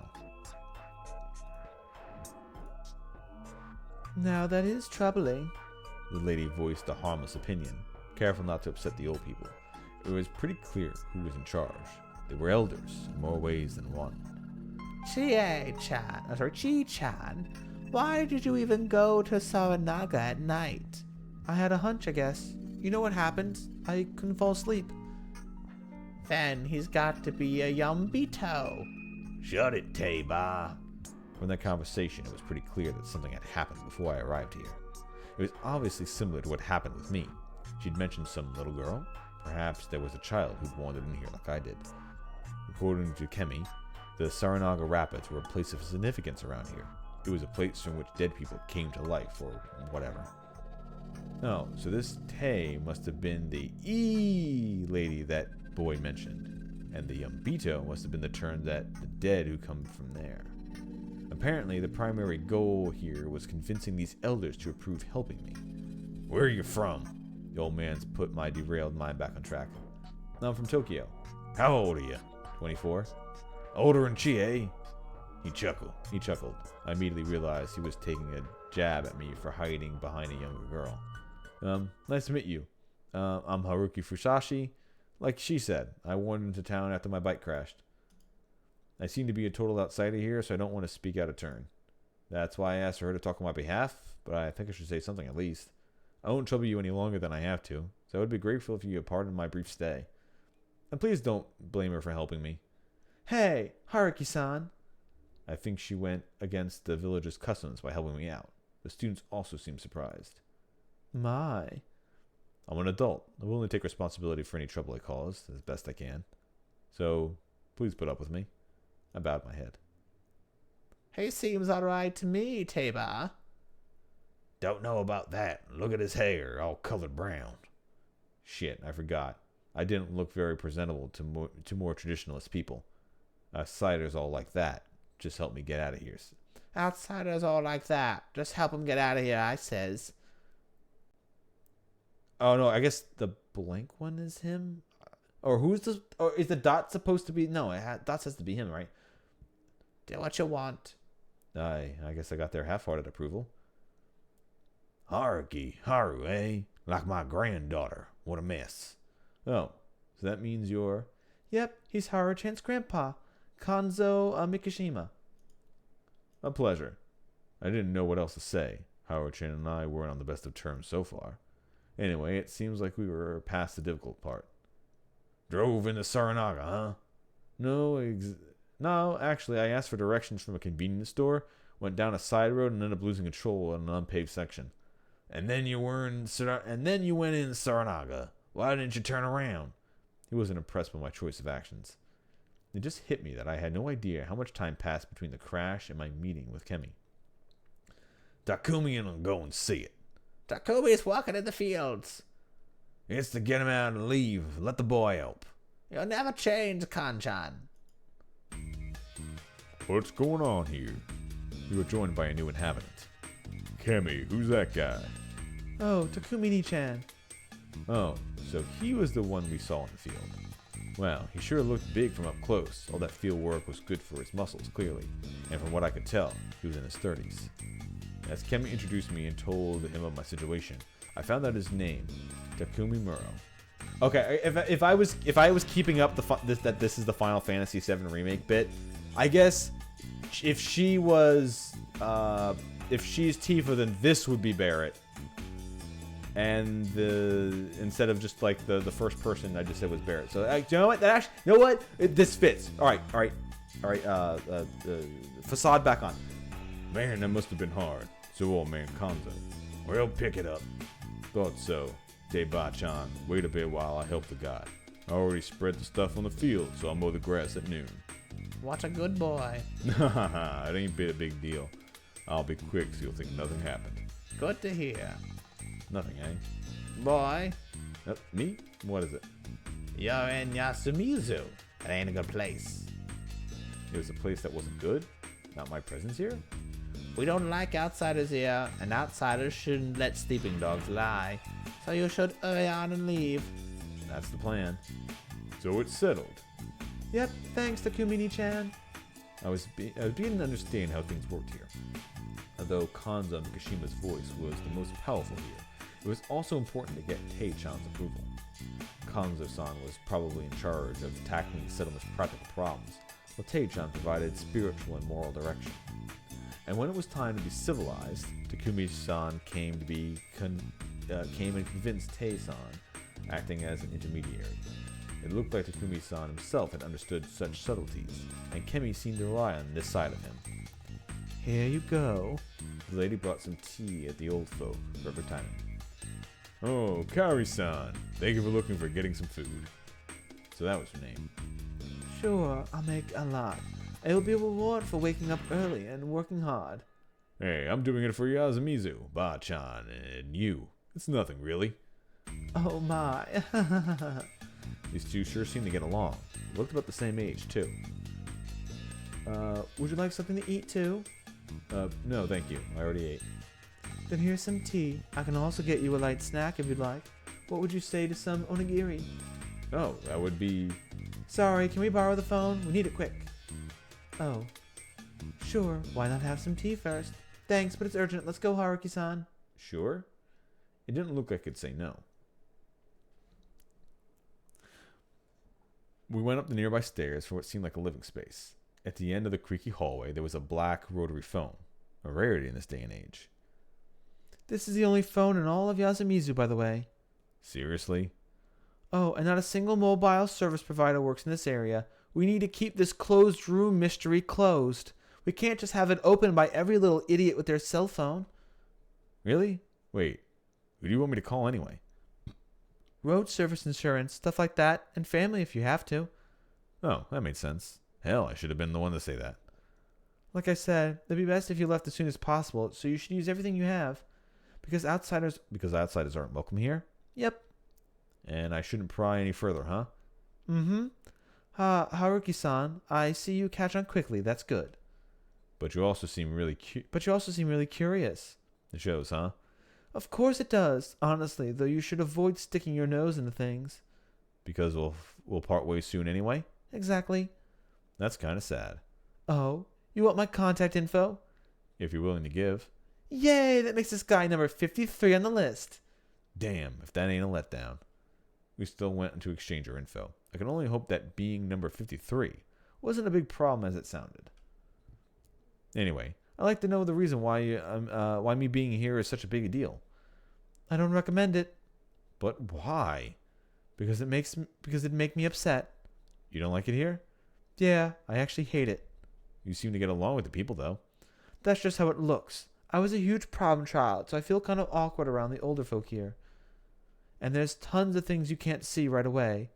Oh, but I can't say I actually hate the people. With that, I decided to stop prying about this place any further. I'd back away before she came to hate me. Oh, can I ask one thing, though? Oh, gutsy. Go ahead. Do you like that Takumi Muro guy? What? Me? Like him? Yeah. No way. Takumi-chan's cool and all, but he's too rugged and over a decade older than me. He's out of my strike zone. And he's always only had eyes for Kaori-san. It sure felt like it. They married or something? Nope. Kaori-san's a widow. Well, that seemed complicated. That aside, Kemi had been acting a bit strange. Why had she dragged me away from the tea? It seemed so awkward, too. Assuming she hadn't been jealous of Kaori-san and simply didn't want her to charm me, it would mean that she just hadn't wanted me to drink the tea. Why? Also, why she'd feed me a cup of ramen if I could just have gotten food at the dining hall. Looking too deep into things was part of my nature, though things were never as bad as I assumed. I went on to call my insurance company, where I found out something. Apparently, this village was hundreds of kilometers away from the nearest service station, meaning I was ineligible for the normal service and had to pay extra. And the extra was no small amount, too. It actually went over 100,000 yen. Also, I could have avoided this if I had taken a more expensive plan. This was all my own fault for not taking the bike salesman's advice. Shit. I said I would see. He said he looked too deep into it, but it usually worked out pretty well. In other words, he just had to follow that pig, and the pig would have led him to safety. He thought it was trying to harm him. In fact, it's trying to help him. I said I would consider it and hung up. Then I went back to the dining hall. Huh. Where did everyone go? The customers had changed completely. Tei-san, Kanzo-san, and Takumi-san were gone now. They all were replaced by a caricature of a juvenile delinquent. The fuck are you? He shouted at me. He seemed like he was trying too hard. Then slammed his bowl and chopsticks on the table and stood up to intimidate me. I'm Cloud Strife. The hell? You wanna go? Goodness. Yo shit. You shit Sugu. Goodness, you shit. Don't talk like that to someone you just met. Shut up, hag, Chine. The hell's this asshole? Haruki-san, a traveler who crashed his bike. Boy, was that an introduction half-assed. Let me introduce them to you. This is Kaori Oribi and her second son, Yoshiguro-kun. Yasunaga-kun's the first. Huh? Yasunaga-kun? The guy you introduced me to this morning? Yep. They may not look like it at first, but they're alike, don't you think? The Oribes. What an unpredictable family. Stop talking about bro, you ugly bitch. Call me that all you want. I'm confident in my popularity. And from what I've seen, that confidence is well justified. Fuck off, back to the city, you idiot. Stupid dumbass. Oh no, Haruki-san. I don't think I can argue with that. What? You were an idiot? Alrighty then, stupid. You're stupid. Oh, how mean. Join me, you shit cun. Stupid. Huh? What the hell? Don't talk shit about Chine. You're pretty conflicted, aren't you? Sorry, Kemi-chan. I was just playing. Wow. One nice reversal after another. It takes quite a man to surprise me. I just don't want to lose you, that's all. You dating or something? Boy, did I wish. Stop it, you shit. You're already late. Change and go to school. Shut up. I ain't going. Mumbling something, the kid walked out of the dining hall, leaving his half-full bowl behind. Sorry about that. How embarrassing. He's already a good boy deep down, though. Yeah, I could actually see that. Somewhat. By the way, we're Makishima-chan and Mura-san. They went to pick up your bike. Oh no, I gotta hurry after him. Hey, they know where it is. They'll be fine, don't you think? Well, you just have to see it on neutral. You just have to set it on neutral and push. I'm not sure they'll know how to do it. And I, of all people, should help. They might go about the wrong way. If that's all, then you shouldn't bother. Why? Because you're an outsider. I wouldn't suggest spending too much time alone with them. They didn't seem that bad to me. That's because they're adults. Don't assume everyone here is as welcoming as me. I'm an exception. You might get along fine, but you might also set them off. This place is already far from normal. Don't risk making it worse. She is right, I say. They insisted you leave it to them, so that's what you should do. You think so too? Yes, the men here are pretty serious about Yasumitsu having its own way of doing things. I could somewhat understand that. A visitor should behave like one. Doing anything more would be uncalled for. It was an old-fashioned way of thinking. But this was an old-fashioned kind of place, for sure. Where do we wait, then? At my place. I expected as much, but it still made me curious. Normally you'd expect we'd sit down and drink some tea right away. So why didn't we?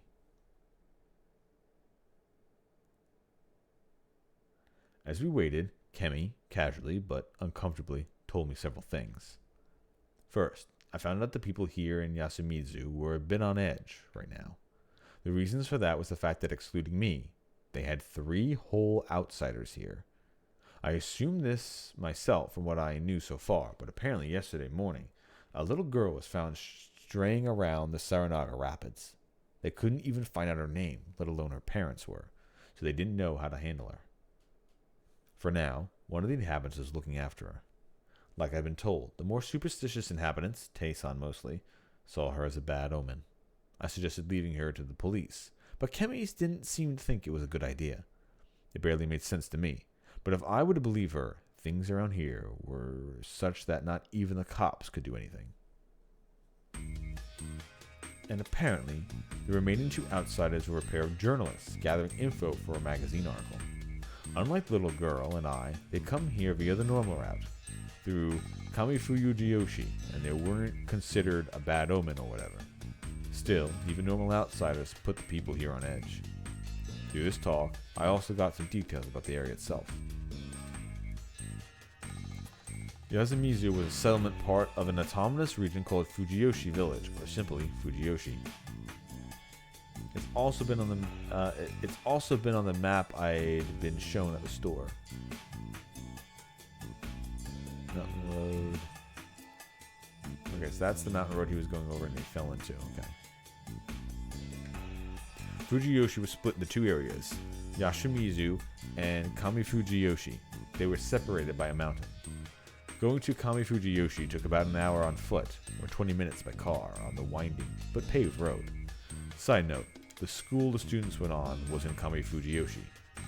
The two settlements had ties so strong they shared customs and culture. Kemi said the local seasonal event were quite unconventional. I asked her to elaborate, but all she would say is that Yasumitsu had special meaning to Fujiyoshi.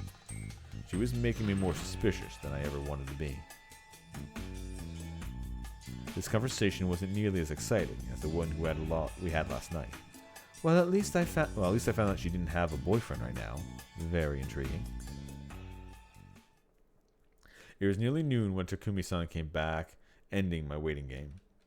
Side note, the door was fully open the entire time we waited. It was probably Kemi's way of saying that nothing bad was happening here. Man, bike's sure heavy, eh? Ain't as heavy as the boar I caught last year. I didn't really expect them to just carry it here. Like, sure, there were two of them, but just how much mass did you have to have to haul a 200 kilogram piece of metal so easily? The unpaved roads and the river made my sweet ride really damn muddy. How'd you bring it up the cliff? There was a pulley. We bring stuff up from the bottom every now and then. Takumi. Oh yeah, now's not the time for that. Hey, you think this thing's alright? It looks pretty damn wet. I'm not sure. I'll check. I'll leave the rest to you then, old man. This took longer than I thought it would. It's fine if I do the sharpening tomorrow? I saw them off with a loud, thank you. Now then, need help? I'll see if I can do it myself first. The worst part of the repairs was right at the beginning. I wanted to start by washing it, but that old lady, Tai Yakamami was her full name, got really mad at me. She didn't want any Saranaga mud on the ground here because it was corrupt or something. But this plaza was the only place with easy access to water supply tap, so I did my best and convinced her to let me wash it as close to the edge as possible. Once it was clean, I could start checking what was wrong with it. It actually looked pretty good. Bent in places, sure, but the wash got rid of the bad sound the wheels made. The only problem was that both tires were flat, and it was a pretty big one. You didn't bring tools? Nope. Aren't you supposed to wherever you go on bike trip? I just thought I could call road service and they'd do all the work. So unprepared. I have no excuse, honestly. I was having a moment when I thought I went out, didn't think things through. Oh, can I ask what happened? My girlfriend left me. That seems like a lie. It wasn't. In any case, somewhere to get tools to fix a flat tire. There might be some in the Not-So Mansion. Not-So Mansion? Yep, it's the biggest place in Yasumizu. If you can't find something there, you won't find it anywhere else in the village. I see. Well, let's give it a shot. I don't really recommend meeting the guy, but I can't think of any other ideas. Someone important again? Yep, and he's kind of messed up to boot. Not so macho. +2. And so, we walked up the hill and arrived at the so-called Not-So Mansion. From what I could tell, it was located at the highest point in the settlement.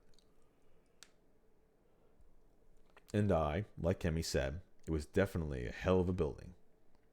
It had an elegant Western design, which would probably look even better if the place were better maintained. The yard was overgrown, and the building itself was pretty much buried in ivy and small trees. If someone told me it was cursed, I'd instantly believe them. Did people actually live here? I wonder if the intercom works. She pressed the button next to the aged iron gate. Yasumizu was a quiet place, so I could easily hear the bell ring inside. Should we try again? Let's not. We'll piss them off. Moody guy, huh? Moody? Yeah, that's pretty accurate. I wasn't sure what that meant, but I opted just to wait rather than ask more questions. Soon enough, the person in question walked out of the mansion. What is it? Who are you? He wasn't young, but he didn't look middle-aged either. He certainly looked high-strung, that much was sure. Hello, Natsu-san. It's Sarazawa. I know you, Kemi Sarazawa. Tifa Lockhart. I'm asking the young man with you. It's Cloud-san. This is, Kiyonosuke? Yeah, Kiyonosuke? Yeah, okay. Natsuo-san, Kiyonosuke-san. This is a giant blast of names and letters. He got in an accident. The introduction was the briefest one yet. What? I explained the situation again. He furrowed his brow when I mentioned the Serenaga in addition to the reasons we were here. So I need a repair tool so I can get out of here as soon as possible. Are these tires tubeless? Huh? I have patches, but I think fixing tubeless tires would be a bit too much for an amateur, though. There's no problem if you aren't. But if the tubes burst, I'll have no choice but to change it, and I don't have any spares here, obviously, and I wouldn't give them if I did. Sorry, but I'm not too knowledgeable about that. What a waste of time. I recommend spending however many thousands you need to have a repairman come and pick you up. I had no retort to that. Oh, but Natsuo-san, I don't think we can have any more outsiders come here right now. Huh? Haven't you been to a proper city? Don't tell me you still believe that nonsense. I'd be fine with it, but I doubt the elders would be. We've had too many visitors these past few days. I don't care what you Yasumizu peasants think. What do you expect me to do anyway? Fix these tires myself and get oil all over me? No, I never suggest that. I just think that a Fujiyoshi village head should help a troubled visitor. How about, instead of relying on me only when it's convenient, you just give him a traditional Yasumizu welcome. You know, throw him off the cliff. Oh, what the hell? Come on, you can't say that. Kimmy's tone was slightly off. I could feel a bit irritation behind the words. I know it might be a bother, but can you at least lend me the tools? What? I'll just borrow them. You won't hear or see me work. I can even pay. Well, I don't mind that much, but I want compensation for anything you bring. Student or not, I'll have you act proper. Then he pointed me to the garage and walked back to the mansion. Man, I thought he was screwed there. What the hell's a burst tube? Wow, that's so lame. What, do you think every biker can fix a bike just by bashing it with a wrench or something? I mean, it works for the engineer. I don't know, but aren't there a lot of girls who are into the guys good with cars and stuff? So, you're into Natsuoshi? Nope, he's just acting like he's smart. He's probably never repaired a thing in his life. The guy's not even nearly as experienced as he'd have you think. Huh. Then why does he have bike repair stuff? The Natsuo mansion is basically the Yasumizu branch of the Natsuo family. Their main mansion in Kamifujiyoshi, wherever they don't need here, they send over there. Whatever they don't need there, they send over here. I heard Kiyonosuke-san was given a car 5 or 6 years ago, but he couldn't drive it at all, so it's been gathering dust ever since. Damn, that was the countryside for you. Couldn't hide your shame if your life depended on it. Anyway, I now knew that the mail was a condescending, protective type. Still helped me out, though, and it was true I didn't know much about bike repairs, so I couldn't really get mad. Anyway, let's take everything that looks like it could be useful. Like bandits, huh? I'm in. Sure, I'm not bothering you. I feel down without anyone to talk to. Just keep chatting with me. It helps. The instructions that came with the repair kit told me that my bike's tires were a rather difficult type to repair. Apparently, I had to remove the tires, but where did I even start with that? Well, as long as I didn't break it, nothing could be worse than having to call road service down here. So I just tried taking it apart. But as I removed whatever nuts I could, I made the situation even worse than it was. Yeah, this really wasn't a job for an amateur. You seem to be having a rough time. You can eat this too, Kemi-chan. Well, thank you. Well, this looks serious. Man, machines are just no good. Hey, the benefits of culture are great as long as they don't break. Munch munch. Think you can fix it for showdown?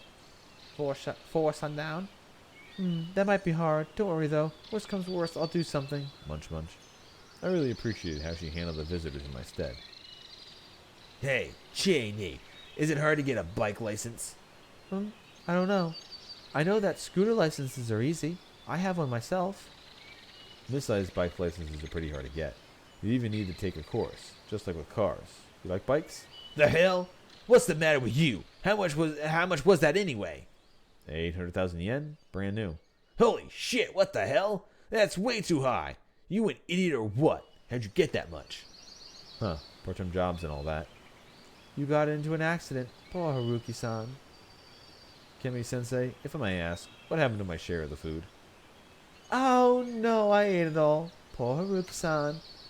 I didn't want sympathy from one of the I didn't want sympathy from the one responsible. As I told her off for not leaving me any food, I somehow removed the tires. I could only hope I'd be able to fix this up. So, did she eat all the food because she's still trying to prevent him from eating food here? Like, is the food an actual, like, a plot point? Where she's like, no, I don't want you eating any, like, what's the, isn't there a, isn't it one of the Greek myths, like, he invited Persephone, Hades invited Persephone in the hell, and then he gave her some food, and because she ate the food, she was stuck there now. So maybe it's something like that. She's like, no, don't eat the food. You don't, or maybe she doesn't want, maybe if they serve me food, it'll be part of like hospitality. So I'm under her care because I ate her food. Or maybe it's or maybe it's just, I don't know, some other thing. Or maybe it's nothing. But I'm pretty sure that's it. Persephone ate oh, that's right. She ate a fig seed or something like that. A pomegranate seed. There you go. She accidentally ate a pomegranate seed, and Hades is like, bitch, you ate food from hell. Now you're here forever. Sucks to suck. And then she only has like 1 day a year where she's allowed out. I'm pretty sure that's the myth. I had this thing for less than a month, but the trouble it was putting me through made me feel somewhat dear to me. I wanted to fire it up again and make it go as fast as it possibly could. Suddenly, I heard an engine. It felt like it was mocking me. Hold on. An engine? Here? I stopped working and turned around to see an unfamiliar van drive into the plaza. Barring the classic-looking piece of junk in Natsuo's garage, this was the first time I'd seen a car here. As far as I knew, no one living here actually owned a running car. So, these are the journalists I told you about. I knew it. Once the van stopped, a lady stepped out of it. Hello. Oh, she's pretty. Hello. I'll be bothering you again today. You're a new face. Hello. My name's Haruki. My name is Haruki Bike Crash. Don't be so hard on yourself. Crap, that was no time for an inside joke. I quickly introduced myself properly. I crashed not too far away and I'm stuck here for the time being. I see. So you're a student? Sorry about the trouble you're going through. Oh, and this is me. The woman gave me her business card. Aerith. A freelance writer. Her pen name was Hisako Mamiya. A freelance writer. Her pen name was Kyoko Husei. Have you ever read Kyoko Husei's articles? Sorry. Figured. I'm not a big name yet. And the articles I do get printed are and marketed for housewives and the elderly. That's some pretty intense competition. What do you write anyway? Food reviews. Food review. I specialize in unusual dishes. Like the foulest smelling canned food in the world or something? Yep. I have my own channel where I eat MREs. Back from militaries from like 40, 50, 60 years ago. Yep, your usual brand of weirdness doesn't attract much attention these days, so I'm looking for minor culinary oddities local to Japan. Anyway, if you want to know weird dishes from your hometown, do tell me. I'd travel the length of Japan to give it a try. A student from the lab I frequented once made a pork miso soup with a mushroom we found on campus. We had mass hallucinations and... No flashes of brilliance or poisons, please. As we chatted, I became curious. By the way, weren't there two of you? Yes, I'm here with a partner. He just needs some time to... Oh, there he is. I looked at the van and, became completely awestruck. It felt like the van had shed its skin or something. That made no sense. Seriously, how did this fit in there? He's just making fun of...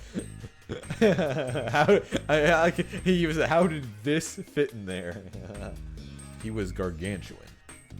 Takumi-san was something, but this man was on the level of a foreign heavyweight wrestler. Though unlike Takumi-san, this man was primarily fat, more than muscle. And he walked out of the driver's seat. The van shook wildly.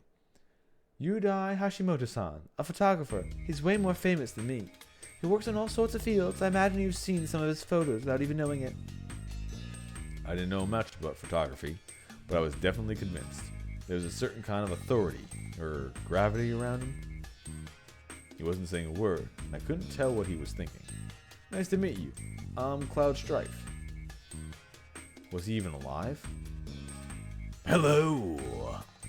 After a strange pause, he suddenly bowed like the moving mountain he was, and greeted me with a voice like a titan. He seemed somewhat difficult to interact with. Is this your last day here, isn't it? Yes, Orbe-san said she'd let me try her prize, Shishinare. I don't know if an outsider can handle it. I have my stomach medicine, I'm sure I'll be fine. And so, Mamiya and Hashimoto walked off to the dining hall. Who would have thought that such a beauty was a delicacy hunter? I had to admit, that Gap was kind of charming. I was hoping the one dude would speak more, because I was gonna, hey, it's me, speaking with my voice. Do like a Randy Savage. Oh yeah. But he doesn't say shit, so I guess we'll just stick with something else later on. As intrigued as I was, I couldn't waste any more time. I had to fix my bike already. Whoa. A lot of things have surprised me here in Yasumizu, but nothing as much as this. Hello? No reaction. At first glance, he looked like a poor man that's senile to think and perceive properly. You need something from me? I made sure to speak as clearly as possible. It didn't look like he understood. I figured I was best just ignore him and resume repairs, but... Coming! I looked at him again. He was still just standing there, like his soul and brain had left his body. A vacant stare, yellowed eyes, and half-open mouth covered in saliva. Coming! He spoke again. What's coming? Reunion! The what?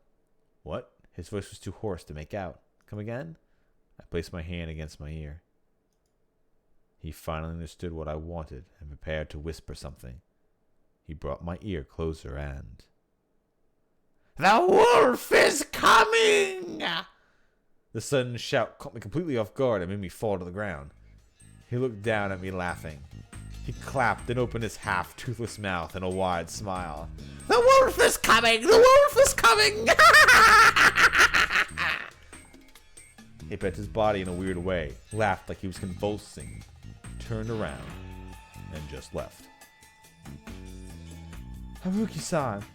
Oh, I'm too late. Kimi-san had joined the journalists and only just come back. Late for what? Gramps over there loves messing around with strangers like that. Wait, that's your grandpa? No. I don't even know his name. He's been Yasumizu forever, and he's always like that. It felt like less he was just messing around, and more like he was a bit touched. Yep, everyone calls him the old man who cried wolf. Named after the boy who cried wolf, I assume. Doesn't work as well, though. Wolves, eh? As far as I knew, there were no wild wolves in Japan. There used to be, but after the last sighting in either the Meiji or the Showa era, they'd been considered extinct here. Modern Japan's image of wolves came from Western fairy tales and the like. It wasn't linked to anything in our culture or life. Even the boy who cried wolf was a Western tale. Did his brand of insanity make him repeat the tale or something? A bit weirded by the circumstances, I went back to repairing my bike. Just been sitting on that cackle this entire time. Don't worry, I have more.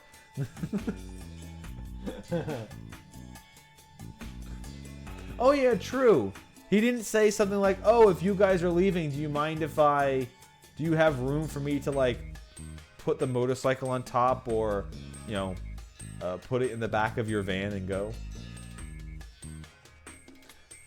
After a bit more, or maybe they're gonna explain it away because the one guy is so big and they have like other equipment. Maybe it's too heavy for the car or for the van or something like that. I don't know. After a bit more time, I somehow took off the rubber from the tires and removed the tubes. Both tires were pierced by some really rusty nails. Fuck, this kind of shit only happened in the worst of times.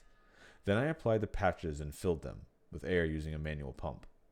I wet the tubes, but there were no bubbles, meaning no air was leaving them. Things were looking good. Aww. After the high schoolers came back from the school and passed by, no one else stopped to talk. Kemi was looking a bit bored now.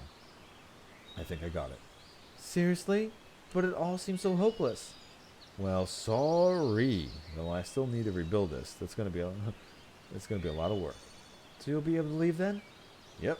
Believe me, I know I shouldn't stay here long. I can take a hint. That's great. She didn't seem to care that much. Guess I had no chance with her, huh? You've been at this for hours. How are you holding up? Need a break? Well, I'd be better if a certain someone didn't take away my lunch break. Hey, I gave you some crackers, didn't I? Like that was enough to sate a guy in his mid-20s. Still, I'm pretty fine. I'll push forward a bit more. You can go if you want. I've been introduced to just about everyone here. There's 2 people you haven't met yet. Really? Well, there's nowhere we need to, right? I'll stay around a bit longer. I came back here because I was bored, and it's not ready yet. Couldn't you play around with your 52 guy friends? I take it back. I came back because I wanted to be bored. Living in this city is so annoying and tiring, especially with 52 guys texting you all the time. Oh. Sorry, I lied about the 52 guys. Why? Because I wanted to keep you in check, I guess. Why would she pull a tactic like that only to reveal her hand? Hey, did you really get dumped by your girlfriend? And now she asked me that. No, I did, honest. I see. Well, after that relentless assault, I wouldn't be fair unless I played my own card. Want to come with me? Huh? It's a 2-seater? Yeah, there's even an extra helmet. It's not dry yet, though. I'm obviously leaving soon, so unless you've got something planned, you can join me. Well, We can even go on a bike tour if we had enough time. I can take you anywhere. Flexible, open to fine-tuning, wild and charming. This was a good date invitation, if I said so myself. that sounds great, and I have no plans. Oh. I'll go get my stuff then. Kemi smiled and turned around and headed to the place.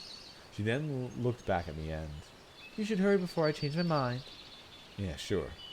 That made me motivated. This was one trip, but at least I met someone good along. This is one tiring trip, but at least I met someone good along the way. I just forget everything I didn't want to remember while on the road with her. I could only hope that clever girl and I would eventually grow closer. With that ulterior motive in mind, I resumed rebuilding the bike. Alright, I'm going to take this as a small break. I'm going to drink some water, rest my mouth for a second, and then I'll come back for the last hour.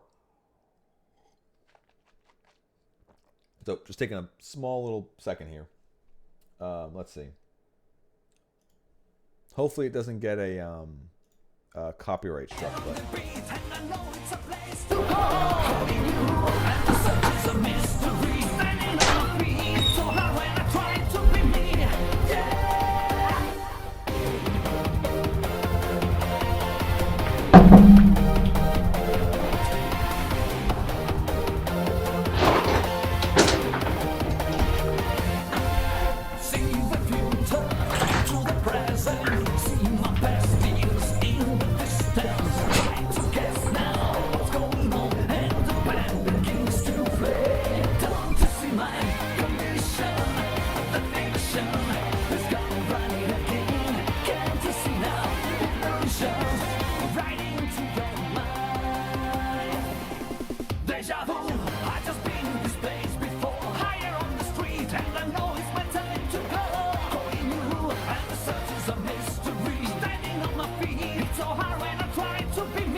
Okay, just need a short break. I gotta remember to drink more during the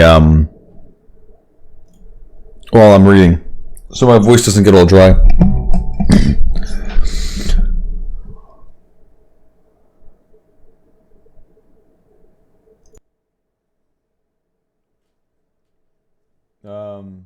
What do you mean super loud? Everything should be normal? Is, is it loud on your end? Because everything is still... None of my settings changed, and I even had the YouTube video down to like less than half of its volume because I know YouTube usually is kind of loud. So I didn't have anything like changed or anything like that. Maybe something's messing with the setting? No idea. Anyway. Oh, I know. Maybe because I had it on the BRB screen. The BRB has... I found the issue. The BRB screen has the BRB screen needs to have the volume adjusted.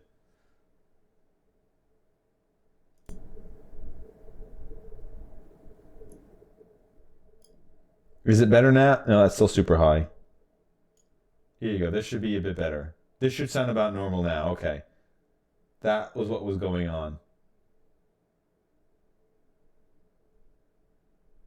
Yeah, I haven't used this BRB one in fucking forever. I haven't, yeah, there's two of them running and everything. There we go. Yeah, so I haven't adjusted the things on this B&B one at all. That's why.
Did I? No, we're working. Oh, I muted. Okay, so in the BRB screen, I muted my microphone, and it muted my shit across all of my scenes. That's why. All right. Anyway, or did the malaise make me feel like I was in danger? Sorry about that, man. Well, what that? Okay, so what I've learned is never touch anything when I go take a break. Just never use the BRB screen. I walked down the hill to where the song came from, passing the tall grass. I arrived. Scardians are. It was a strange sight. The field was covered in tall grass, with the countless rocks peeking out of it. Unlike the boulders all over Yasumizu, they were only up to my waist. Looked like gravestones. 6, the bad jar hums along great with a ray of bricks. The field extended into the dusky western sky before ending at a cliff. This was the lowest spot. This was the lowest spot in Yasumizu, border to Saronado. Wait, was that? Shit. I thought that was the little girl singing and that wasn't him describing stuff? Fuck. I don't know. Anyway, there's a large pine right at the edge. No, that was the singer. Okay. 8, the donut, bologna, rice snows on the mountain. The evening sun, the stones, and the pine shadows gave the... Oh, wait. God damn it. Okay. It keeps going in between her singing and his fucking narration. The evening sun, the stones, and the pine shadow gave the field a strange aura. A little girl was running through it. Her steps were awkward. At this moment, the space was alien. It felt I was looking at Giorgio de Chirico painting. The place felt like it didn't belong to this world. Suddenly, I came to understand that this place was special. It was a sacred, mystical ground where no outsiders were welcome. The girl fell. Are you okay? I ran so far away. What? Why? I ran. Yeah, okay. I ran. Oh, it's like, instead of quotes, it was arrows? What? I ran with no hesitation. The little girl. What? Well, why are these here? I run with no hesitation. The little girl. Like, so this feels like this is separated for a reason. It's not I ran with no hesitation to the little girl. Or with no hesitation, I ran to the little girl. I run to with no hesitation. The little girl. Ah. Help. Help up. Half-crying little girl, muddy clothes. New graze on Band-Aid covered kneecap? Wait. Why is... So there was a... It's pointing at... Like, these are like adjectives, and they're pointing at the person. Help up. New graze on Band-Aid. Like, these are all pointing at the little girl. These are all the adjectives describing her. Huh.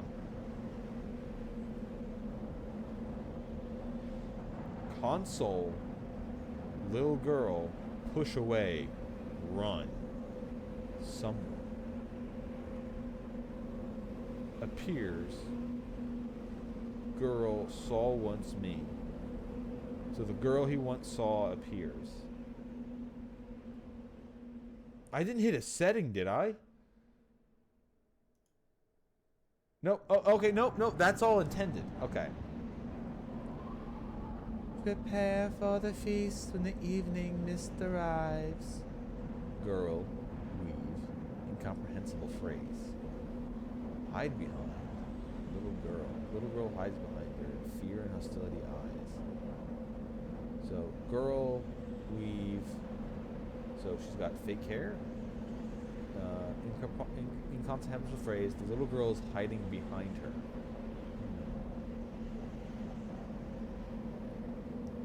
Run. Girl, hug, little girl. Warn me. You probably won't make it, but run. Me, girl, behind. So, you're behind the girl. No, you and the girl are behind something. Me, girl behind, mist. Me, girl behind, mist. So there's tons of mist, and they're both behind it. Mist. Me. Turn around. Run. Where? In a daze, I came back to the plaza. Suddenly, Kemi shook me, bringing me back to my senses. Where were you? Sorry, I'll finish the job now. It's too late, you idiot. You won't make it in time. You've got to hide. I couldn't understand what she was getting at. What are you doing? Go to your room right now. But Haruki-san's... Forget the outsider. Old man Kanzu and I'll check the other places. Stop wasting time and go back to yours. I couldn't understand. What were these two doing? What scared them so much? It didn't take long for me to find out. I looked down the hill. From Saranaga beyond the field that just became a rising haze. It was so dense you could easily call it mist. It moved strangely like a living creature as it flowed into the plaza. Haruki-san, over here! Kemi pulled me by the hand. What's going on? My head feels like it weighs a ton. Deal with it. You've got to find a place you can lock the doors. You'll die if you don't. What do you mean? Tell me. Please don't ask questions. Just do as I say, just this once. Albeit hesitantly, I did as she said. We ran up the hill and crossed a rice field path until we made it into a simple outhouse. This should be fine. Seriously, what's going on? And sure, that's a hell of a miss, but this won't protect me, right? Listen, there's no time to explain. So please, just do what I say and only that. Get in there, lock yourself in, stay inside the whole night, and don't make a sound. My mind was pretty clear by this point. So much that I began to wonder why it was clouded until now. Because of that, I could easily understand exactly what Kemi was just said, despite how weird it was. True, with the mist ability or white smoke in the way, intimidate won't lower our attack. Yep, all our stats can now not be touched. Hell yeah. Or even worse, oh, I know, Agatha and her Golbats are coming. So she's just going to keep spamming haze, even though it doesn't actually have a status issue and doesn't do anything. Looks pretty neat, though. Okay. Okay, so a 20 is a key that we needed in another conversation, too. The one where she was talking to us. Hide in the outhouse. Now that's a hell of an order. Haruki-san, just so you know, pulling that off is pretty hard when I do like a good reward and explanation. Sure, I'll tell you everything. So please, survive the night. The words, the teary smile, none of it looked fake. See you then. You gotta hurry, right? Yep, Haruki-san. What? I'll tell you tomorrow. Leaving me one hell of a homework assignment, Kimmy ran off. The plaza was covered in the mist by now. I could see it rising to take over the fields, too. Anyway, a promise was a promise. 10 minutes later, I began to wonder what I was doing. Was I really supposed to spend the night here? This outhouse wasn't like a prefab you'd find in the construction sites. It was just a shack built by hand. It merely happened to have a toilet unit installed. It was Japanese style, so I couldn't even sit down. All I could do was stand. Another problem. It was the type of toilet that periodically had to be pumped empty, so the smell was really bad. Sure, there was a cover on the toilet unit, but without any kind of air freshener anywhere, the smell of ammonia could only do so much. The only good thing about being here was that if I had to go to the toilet, well, mission complete. But what of it? Again, was I really supposed to spend the night here? The question really made me realize how stupid this was, and I began making assumptions how to make it easier for myself. Was I being pranked? Or was everyone here just crazy? Hell, the mist had already filled the surroundings, and there was no way that shabby outhouse protected me from it. The air here already felt misty and damp. The temperature here was low, so I could still bear it somewhat. But staying here all night would make me all wet. Again, I wasn't safe from the mist here. That considered, I'd probably be better off sleeping in the grass outside than staying here. The reasonable part of my mind urged me to stop playing around with these hicks. However, get in there, lock yourself in, stay inside the whole night, and don't make a sound. Sure, I'll tell you everything. So please, survive the night. My sense of duty made it hard for me to break the promise I made to her. Actually, that wasn't quite true. I was more intrigued by the prospect of learning more about this place. Anyway, I took the time to compile what I found out today. This was the Yasumitsu settlement, a special part of Fujiyoshi. It was situated right next to the Saranaga Rapids. The people living here were Kemi Sarazawa, Tifa Lockhart, Red 13, his family, Kaori Oribe and Yushit Oribe, Chikamochi Kamashita, Haru Makishima, her granddad Kanzo Makishima, Tai Yamakawa, Takumi Muro, Kinosuke Natsuo. It seemed he was from the Kamafujiyoshi, placed the other side of the mountain, but for some reason he lived here now. And finally, the old man who cried wolf. Those were the 11 people that I'd met, and Kemi said I had 2 more left. That could only mean that the 2 I'd met by the pine were the ones. A little girl, she was probably the child that strayed into Saranaga yesterday morning. And then there was a fantastical looking white-haired woman clad in strange clothing. She was probably the one I'd seen in the morning.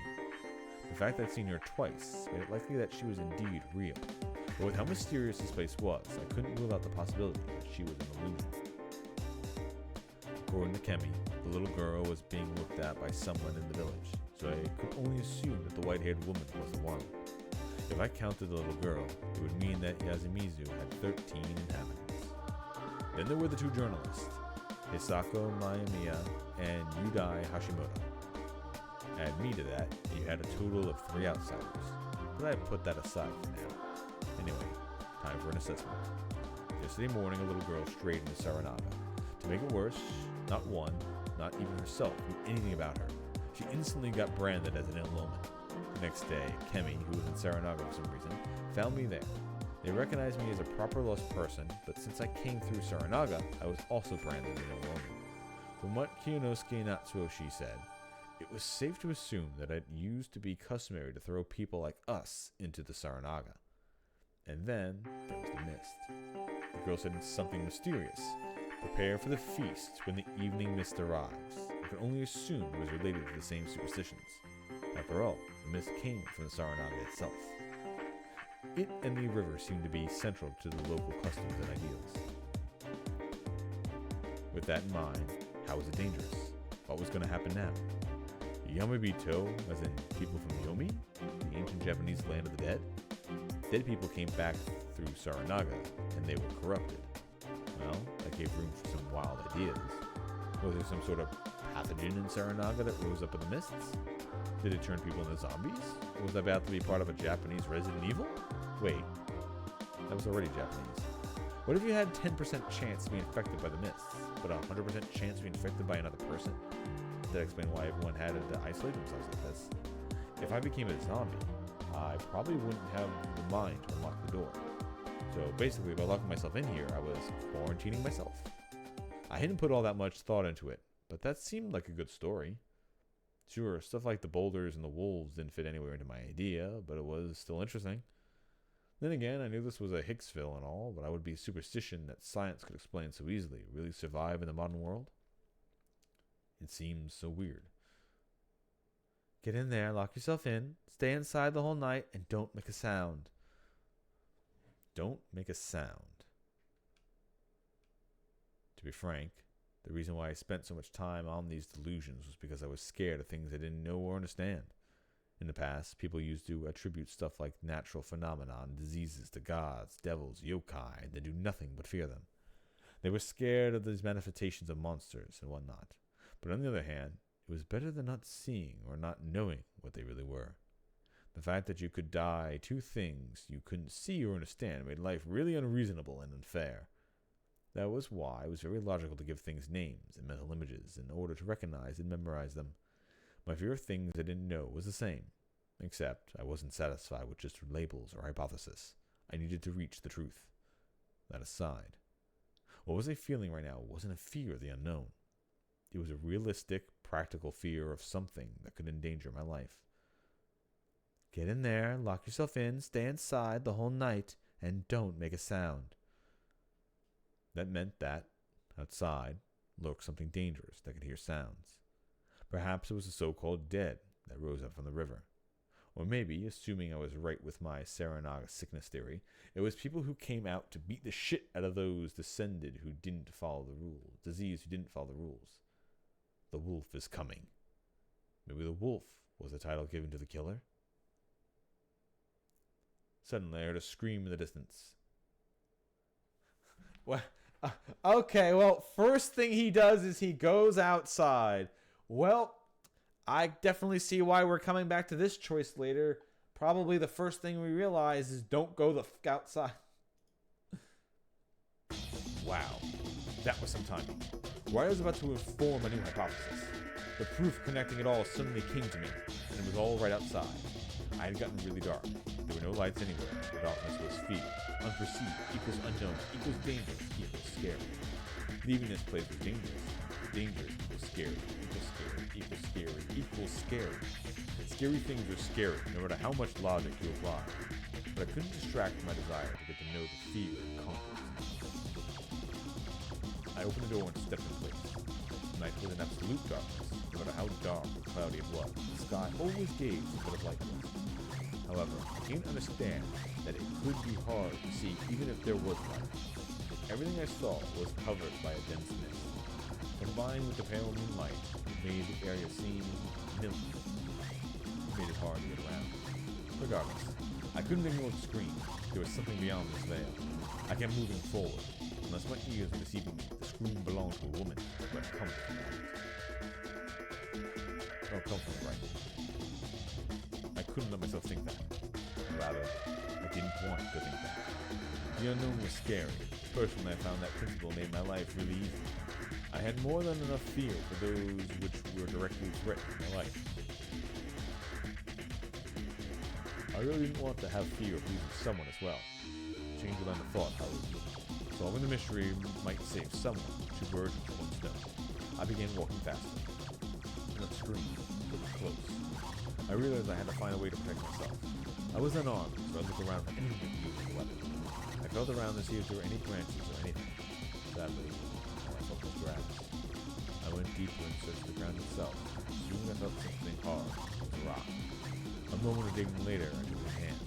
It was a bit smaller than my hand. Almost teared up on how useless it seemed. But it was better than nothing. I looked at the base of my feet and saw the grassy ground.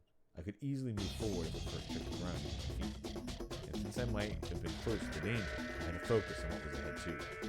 I recognized the danger and, if possible, get rid of it. I concentrated entirely and I stepped forward.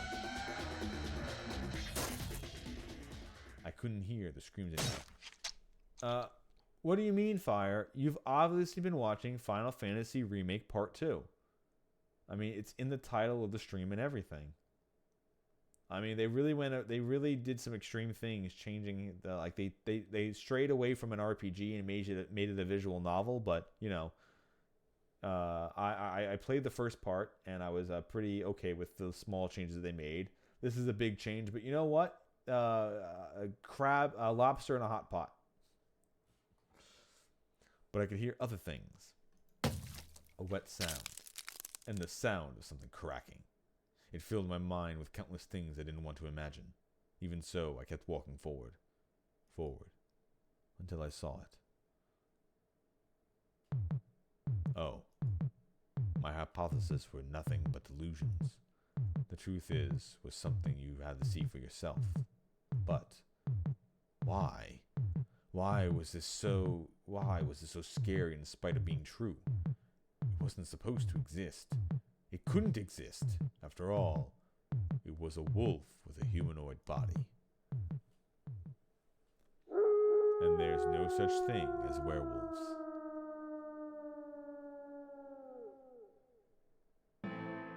The next morning, in a paddy field in Fujiyoshi, Yasumizu, 3rd block, someone discovered a thoroughly mangled corpse. The clothes nearby led to the discoverers to conclude that it was the traveler, Haruki Cloud Strife. Okay, so the basic summary so far is a guy was traveling out in the wilds of Japan, up in the, you know, where there isn't any civilization. He fell down a cliff, found a mysterious village. People want him out. There's a bunch of people there who shouldn't be there. 2 people properly visiting, 1 amnesia girl. He met a bunch of people. The girl he met is nice. All the other people are kind of weird. He ended up finding the little girl who also got there, who doesn't have her memories. And he also met some kind of mystic lady who's watching over her. And a very weird scene happened where arrows were used to point to things that they were describing. And then suddenly the mist came, and apparently he was killed by a werewolf. He's still moving. Strangely enough, I could perceive this particular moment. Ayamibito, purge him!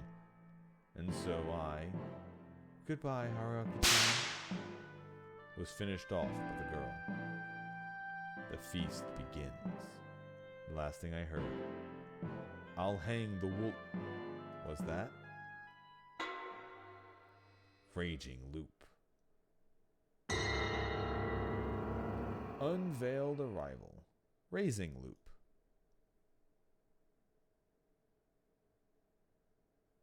Obtain key 2. Werewolf and Resurrect. Yeah, okay. So the key you gained was don't open the fucking door.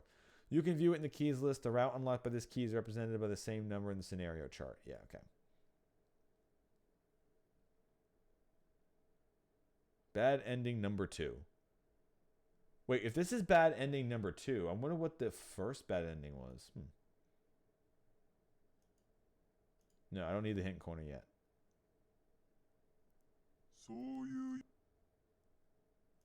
Alright, so if I go to the...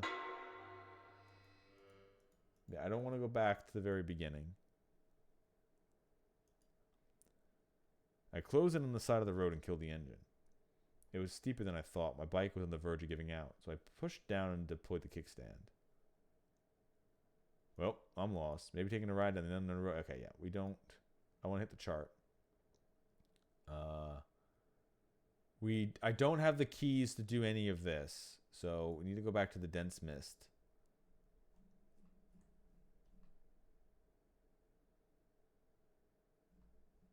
This is where we need the key.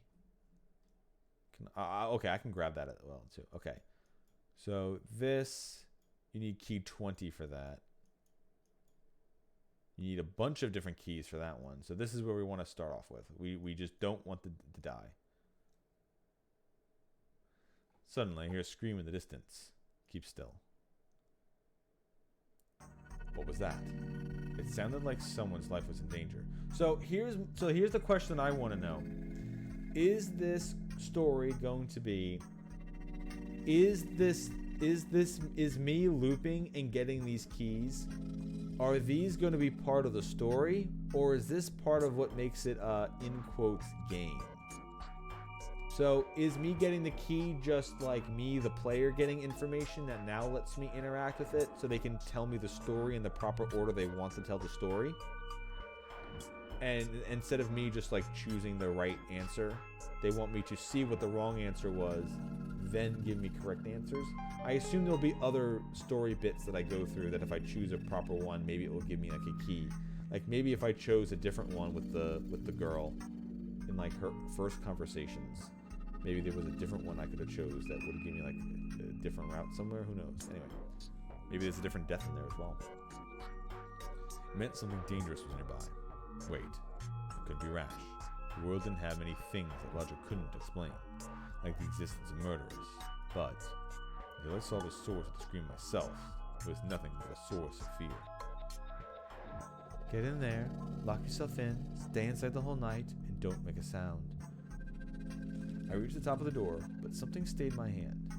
It was my promise to Kemi. But that scream just now was very real. It wasn't normal. I had to assume the situation was dangerous, and maybe I could help if I went out.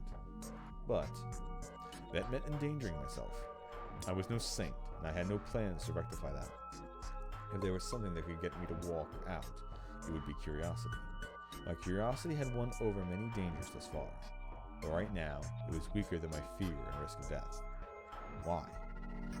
Because I already knew. Shit, what the hell were those memories? Okay, so it's part of the story is the fact that I remember what's going on in the loops. So, the question is there something actually causing the loop? Or is there something else that is making me remember? Is it magic? Is it something mundane? Is it dumb? Is it going to be dumb in the end? And it's just like it's a story, get over it? Because I'm fine with that. Because that makes it an interesting story, you fucking idiot. Okay. It wasn't a premonition, a dream, or anything else that vague. My brain recognized it as something I'd experienced. But how? After all, I was still alive, and the time from those memories had yet to come. Was I a precog or something?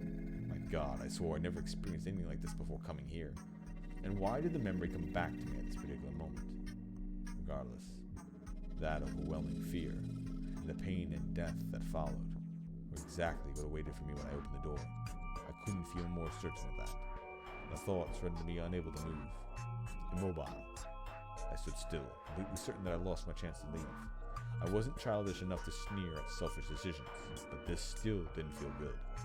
Not to mention, I was upset at myself for not being able to act like me and just run out simply because I was curious.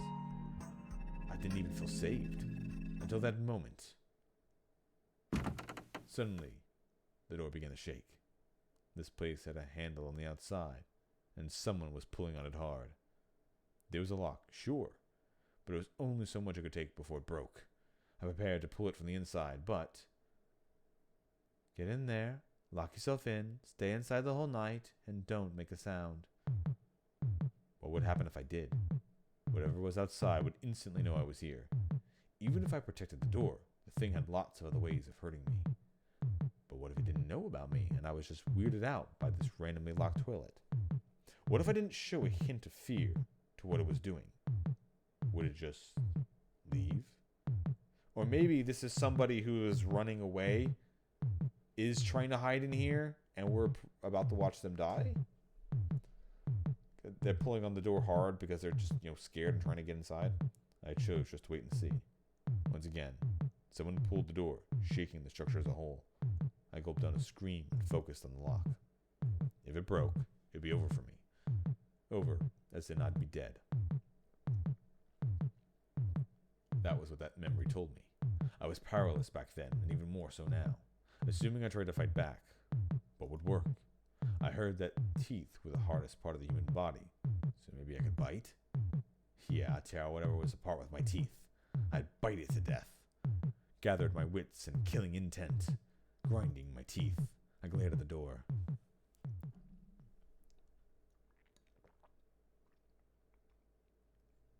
How long had it been? The sound suddenly stopped. For all I knew, it might have been a ploy to make me drop my guard. I slowly count to 500. If nothing happened in that time, I'd assume it went away. I'll drink some more water.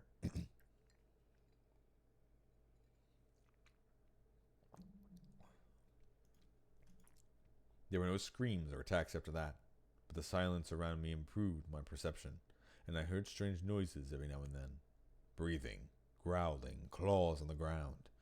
Basically, I felt a beastly presence. So that thing actually existed here. Was it what the mists brought here from Saranaga? The wolf is coming. Did they all know about this? Shit. I couldn't learn anything in a place like this, and not knowing things scared me. Trusting my prescience or deja vu. Okay, me playing that song early in the stream is really fucking coming back now. That bit really fucking carried. Or whatever it was, I chose to stay quiet and wait. I'd find out everything tomorrow. I just had to make it through the night and then talk to Kemi. And if that was something I couldn't solve, I'd just run away. Thankfully, my bike repairs were going well, but I'd be leaving even if I didn't work. I'd walk the Kamifuji Yoshi if I had to. Unlike Yasumizu, they might have a reliable means of transport. For now, I just had to stay awake and make it through the night.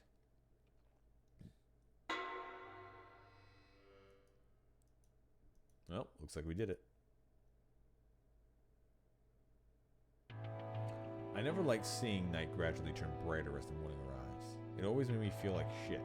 Like I'd just done something harmful, both for my body and as a human being in general. I found it natural to spend the night asleep and welcome the morning well rested with a smile. I never expected to feel so much gratitude for the morning light leaking through the door in an house. It felt as if the beasts had been outside and about the whole night. Naturally, the high humidity here had made my clothes all wet and sticky. It was unpleasant, but even trying to move them had made it more uncomfortable for myself, like a matter of life and death. Maybe it was a good thing I couldn't relax, but hell, it was exhausting in more ways than one. When I heard Kemi shout, "Haruki-san!" in the distance, I was so overcome with relief I almost fell to my knees. If this turned out to be a trick and I opened the door to see some wolf with a chewed collar in its mouth lunging for my throat, I'd just give up and let it have me at this point. With that in mind, I opened the door. I expected to see the same picturesque village I seen yesterday, so what I actually saw shocked me pretty hard. What the hell was up with this thick mist? I couldn't see shit. It was like the entire area was consumed by it. Did someone line every inch of this place with dry ice or something? Haruki-san! I could hear Kemi, but not see her. Kemi-chan, I'm right here! Haruki-san, what were that? I heard a wet sound and finally saw a silhouette within the mist. Are you okay?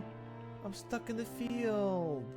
I walked up and saw exactly what I expected. A girl struggling to free one of her legs stuck deep in a paddy field. Ah, the wet sock motif continues. I see. Well, good luck. Hey, help me out. Oh, you can't do it yourself? Take my hand then, and out you go. What? I tugged her hand and braced my legs. That was enough to help her, but she lost her balance and... Ho! Safe! Headlock! This is a wrestling move. You're actually pulling it off. Despite how close we were, this wasn't the least bit romantic. Anyway, I'm glad you're okay. I definitely remembered a time where I was far from alright, though. Yeah, I guess I am. I had no idea what that was about, so I didn't see any reason to mention it. I did feel like there was some beast outside. Kemi's expression immediately darkened. She clearly knew what I was referring to. I have lots of questions right now, but I'm more interested in that scream I heard than anything else. That was... Huh? You know what I mean? She fell silent, clearly uncomfortable with this pretty ominous. This way. No point in denying the inevitable. Kemi gave me a hand. I took it, but I didn't feel the least bit excited about this. She led me down the path to the school dorm. Oh, Fujiyashi-san, you're okay. Congrats on surviving, Toilet Man. Thanks, Warm Futon Man. You're okay too. Wait, Miss Haru-chan. Did she... Oh, she's fine. She's suffered quite a shock, so she's taking a while to get dressed. I see. So the rest of you have already gotten a move on? How did you even handle Mika there anyway? Were you asleep? As if I could. I had no idea when I could get out. Should just wait until I heard Kemi-chan's voice. You were awake? Yasunaga-kun made it sound like that was weird. You try sleeping in there, guy? Can't even sit, much less lie down. No, that's not what I see. I really hate it when people will just trail off like that. It makes me way too curious. Why are you here anyway? Waiting for Howard-chan and keeping a lookout. A lookout? We're not letting anyone near the scene until the situation is clear. Scene? So someone actually... Want to see? It's a good way to test your stomach. Mochi, don't mess around like that. Yeah, I do. The invisible and unknown were way scarier than anything else. Not to mention I could already smell something foul. I lightly moved them aside and walked up the so-called scene. Is it the news lady? Or one of the villagers? There was a corpse. It was in such a horrible state it was hard to recognize it as human. I managed this is what you would have gotten if you overturned the butcher's cart. That was how thoroughly the victim was disassembled. Also, the butcher would have had to deal in entrails. Enough of that comparison. Staring in my eyes to look through the thick mist, I could actually make out some human parts within the vast sea of blood, or mountain of death. Hands, torn clothing, hair, and a shoulder bag. How professional. She kept hold of her interviewing tool. Interviews even while running for her life. Didn't do her odds of survival any favors, though. So what you're saying is the guy with the camera is not dead, and we can set that camera out. Despite the body's state, It wasn't hard to tell the victim was Sasako Miyamiya, the small-time food journalist. That thing. Did it come to me once it was done murdering her? This is awful. Were you alright? Feel nauseous or anything? Kemi-san was standing a short distance away, looking at nothing in particular. I got nothing to puke up and, well, I'm used to this. Is that what you were studying in college? Well, I guess you can say that. Huh? Seriously? So you can do autopsies and stuff? When I asked if they study medicine, I guess you can say that is what students of similar departments say to make themselves look good, but I did see a few pathology analysis. I crouched down and put my hands together. Then, grimacing at the harrowing reek of blood, innards, and especially digested food, I brought my face closer. Perhaps I could learn something from this. I could, even if it wasn't much. This corpse wasn't split into pieces. The limbs were still connected, but they were folded in an unnatural way and looked really flattened. They were either crushed or bent with no regard to bones or muscle position. Then, her whole body had been torn apart. The innards were practically badly damaged. The words wolfed down felt like the best way to describe it. okay, so what he's saying is it's almost as if she was eaten and crushed without even being chewed or something like that. Either that or she was just grabbed and like twisted into like a pretzel, maybe? Him saying that the word is wolfed down kind of feels like it swallowed whole and was just like crushed in the throat. I found it hard to describe, but then was she shit out whole? Maybe it wasn't a werewolf, maybe it's just a giant snake. I found that hard to describe. That wasn't my job, so there wasn't much I could tell about it without touching it. This is way beyond anything I've seen before. I can barely tell what happened here. I had the urge to add that seemed inhuman, but I kept myself from saying that. Anyway, we should call the police. Leave it to the pros.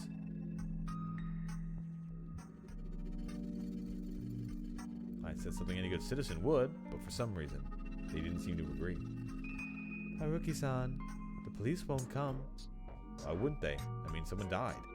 They won't. Then let's evacuate. That's not happening either. Why? We have my bike and their van. Anyway, with Fushisha-san, we now have all the survivors, so let's go to the dining hall. We'll wait for Haru-chan. Yeah, you do that. Let's go, Haruki-san. Can I get an explanation? Sorry, but I'm in the mood for explanations. Figure it out for yourself. It was the first time Kemi had acted so harsh with me. I was pretty irritated myself, but it must have been worse for them. They actually had the info on what was happening here. Yeah, so in the end, it turns out that this is an Outer Wild stream, and they're not going to tell me anything, and I'm going to have to figure it out all on my own. There's just constant redactions no matter what I do. No matter what I stream, everything's fucking redacted. Sorry, that was insensitive of me. Kemi said nothing more than just silently walked off. I followed after her. When we reached the plaza, I instantly understood what she said about evacuating. The bike and the van were both completely destroyed. The latter was in a particularly bad state. The front window was broken, and 4 tires were flat, etc. My bike was off to the side. Its front fork was broken. Well, it was basically scrap metal now. Fuck. So all we need to do is use the time loop to put the bike inside of a house, and then we're fine. Or take the one guy's car out of his garage, get rid of it, and put the van in there. Easy peasy. There was a rock right next to it. Guess we had our weapon. And there were more remains inside the van. It looked like an enormous mountain of flesh and bone. Oh, alright, they got the other guy too. If I didn't know about Yudai Hashimoto-shi, I'd have assumed there were 2 or 3 corpses in there. Hashimoto-san? Kemi slowly nodded. I now know we'd lost not only 2 lives, but any means of transportation as well. Look there. She pointed at a wooden electrical pole. The line was dangling, torn apart, with no hope for repair. The other power lines are fine, but the dining halls was destroyed along with the telephone line. We can't contact the outside. Okay, I was assuming they were saying they won't come because they know not to come here, not because we couldn't call. I took out my own phone. It worked, but the battery was almost dead, and like before, it was out of range. The situation had become even harsher than before. Look here, too. Kemi walked a few steps away. I followed after. There was a large boulder. It was tall enough to reach an average roof, and there were drawings on it. A crimson symbol of some sort. What did it represent? At first, it looked like an incoherent mess of lines. However, I soon realized it was a pattern. It felt like the calling card of some street gang. From what I could tell, the basis was a warped diamond shape with a spiral inside. There were 2 of them. They seemed to be drawn in blood, but that wasn't nearly as disturbing as the bizarre shape. 2 wolves have snuck into the village. We have to fight. Kemi made a quiet declaration. Apparently, the settlement had been invaded by something malicious, and it was intelligent enough to rid of all means of escape or contacting help. I could understand that much, but it didn't make sense to me. This wasn't some isolated island. There was a cliff, sure, but you could still go down to Saranaga or go to Kamafujiyoshi. I'd ask about that next time I had the chance. Sorry. Huh? Sorry I got mad. It must be hard for you, too. Don't worry about that. I'm just an outsider. Don't say that. Oh, portraits of words on my part? I mean, I'm an outsider who doesn't know the rules. so I'll just silently watch for the time being. I'm tired, but I think I'm less shaken by this than most people, so I figured it would be best for me to stay cool. I imagine even the elders here are more bothered by this. Haruki-san, are you really just some university graduate? Huh? What else could I be? I don't know. You seem way too calm about this, like you're used to situations like this. Oh yeah, this is just not my first mystery visual novel. Don't mind me. I'm just coming out of a different one. I stumbled into this one. That's what the first memory where I try to remember the visions of my past. This is just a sequel. Remember, this is the Final Fantasy remake part 2. I'm just remembering part 1 where I blew up the Cinder building. So I'm feeling kind of like I got this. We took down all the shadows in Sephiroth. So a werewolf murdering a random person? Please, come on. I can handle this. Cloud Strife can handle this. My nerves are pretty messed up, I guess. The small dining hall was jam-packed with people. You survived. Good morning. I guess it's not very good considering what's going on. I'm sorry, I didn't prepare enough tea. Oh, it's okay. You did it, didn't you? The younger Orby boy menaced me. No, I didn't. Why'd you think that? Shut it! Where the hell you get off strutting in like that? Stop it, Yoshibo. You're the one who needs to shut it. The hell? You're the one who said this bastard shady. Man, I hadn't expected to be treated this badly. I'm saying this ain't a matter of a brat like you, and you're bothering Karu-san, right? Takumi-san, please come down. Let's keep it peaceful. It's fine. We'll talk it out. Thus I offer homage to Shanai, the Almighty, so peace may come to pass. Thus I offer homage to Shanai, the Almighty, so peace may come to pass. Stop, Teba. That's a bad omen. Where's the key to the meeting hall? I gave it to Yumatsu-san 2, maybe 3 days ago. Said she'd fix the podium. Well, Missy? I'll go and get it. That was the woman. So she wasn't just an illusion. Yurimatsu-sama was her name, huh? I thought her eyes met for a second, but she just walked by me. Wait. Miko-chan, wait here for a moment. That girl was here too. Deeper in, there was Kinosuke no Shatoshi, clearly irritated by something. And not too far away, there was the old man who cried wolf, just like yesterday. It was hard to tell what he was looking at, let alone thinking. They were the only ones sitting, by the way. The others were all just idly standing. This right here is interesting, because they were the only ones sitting, by the way. It's like he's literally telling me this. Like, why would you add by the way? Unless you were like literally telling me as like is he literally narrating this to somebody? The others were all just idly standing around. Bob, everyone, we're back.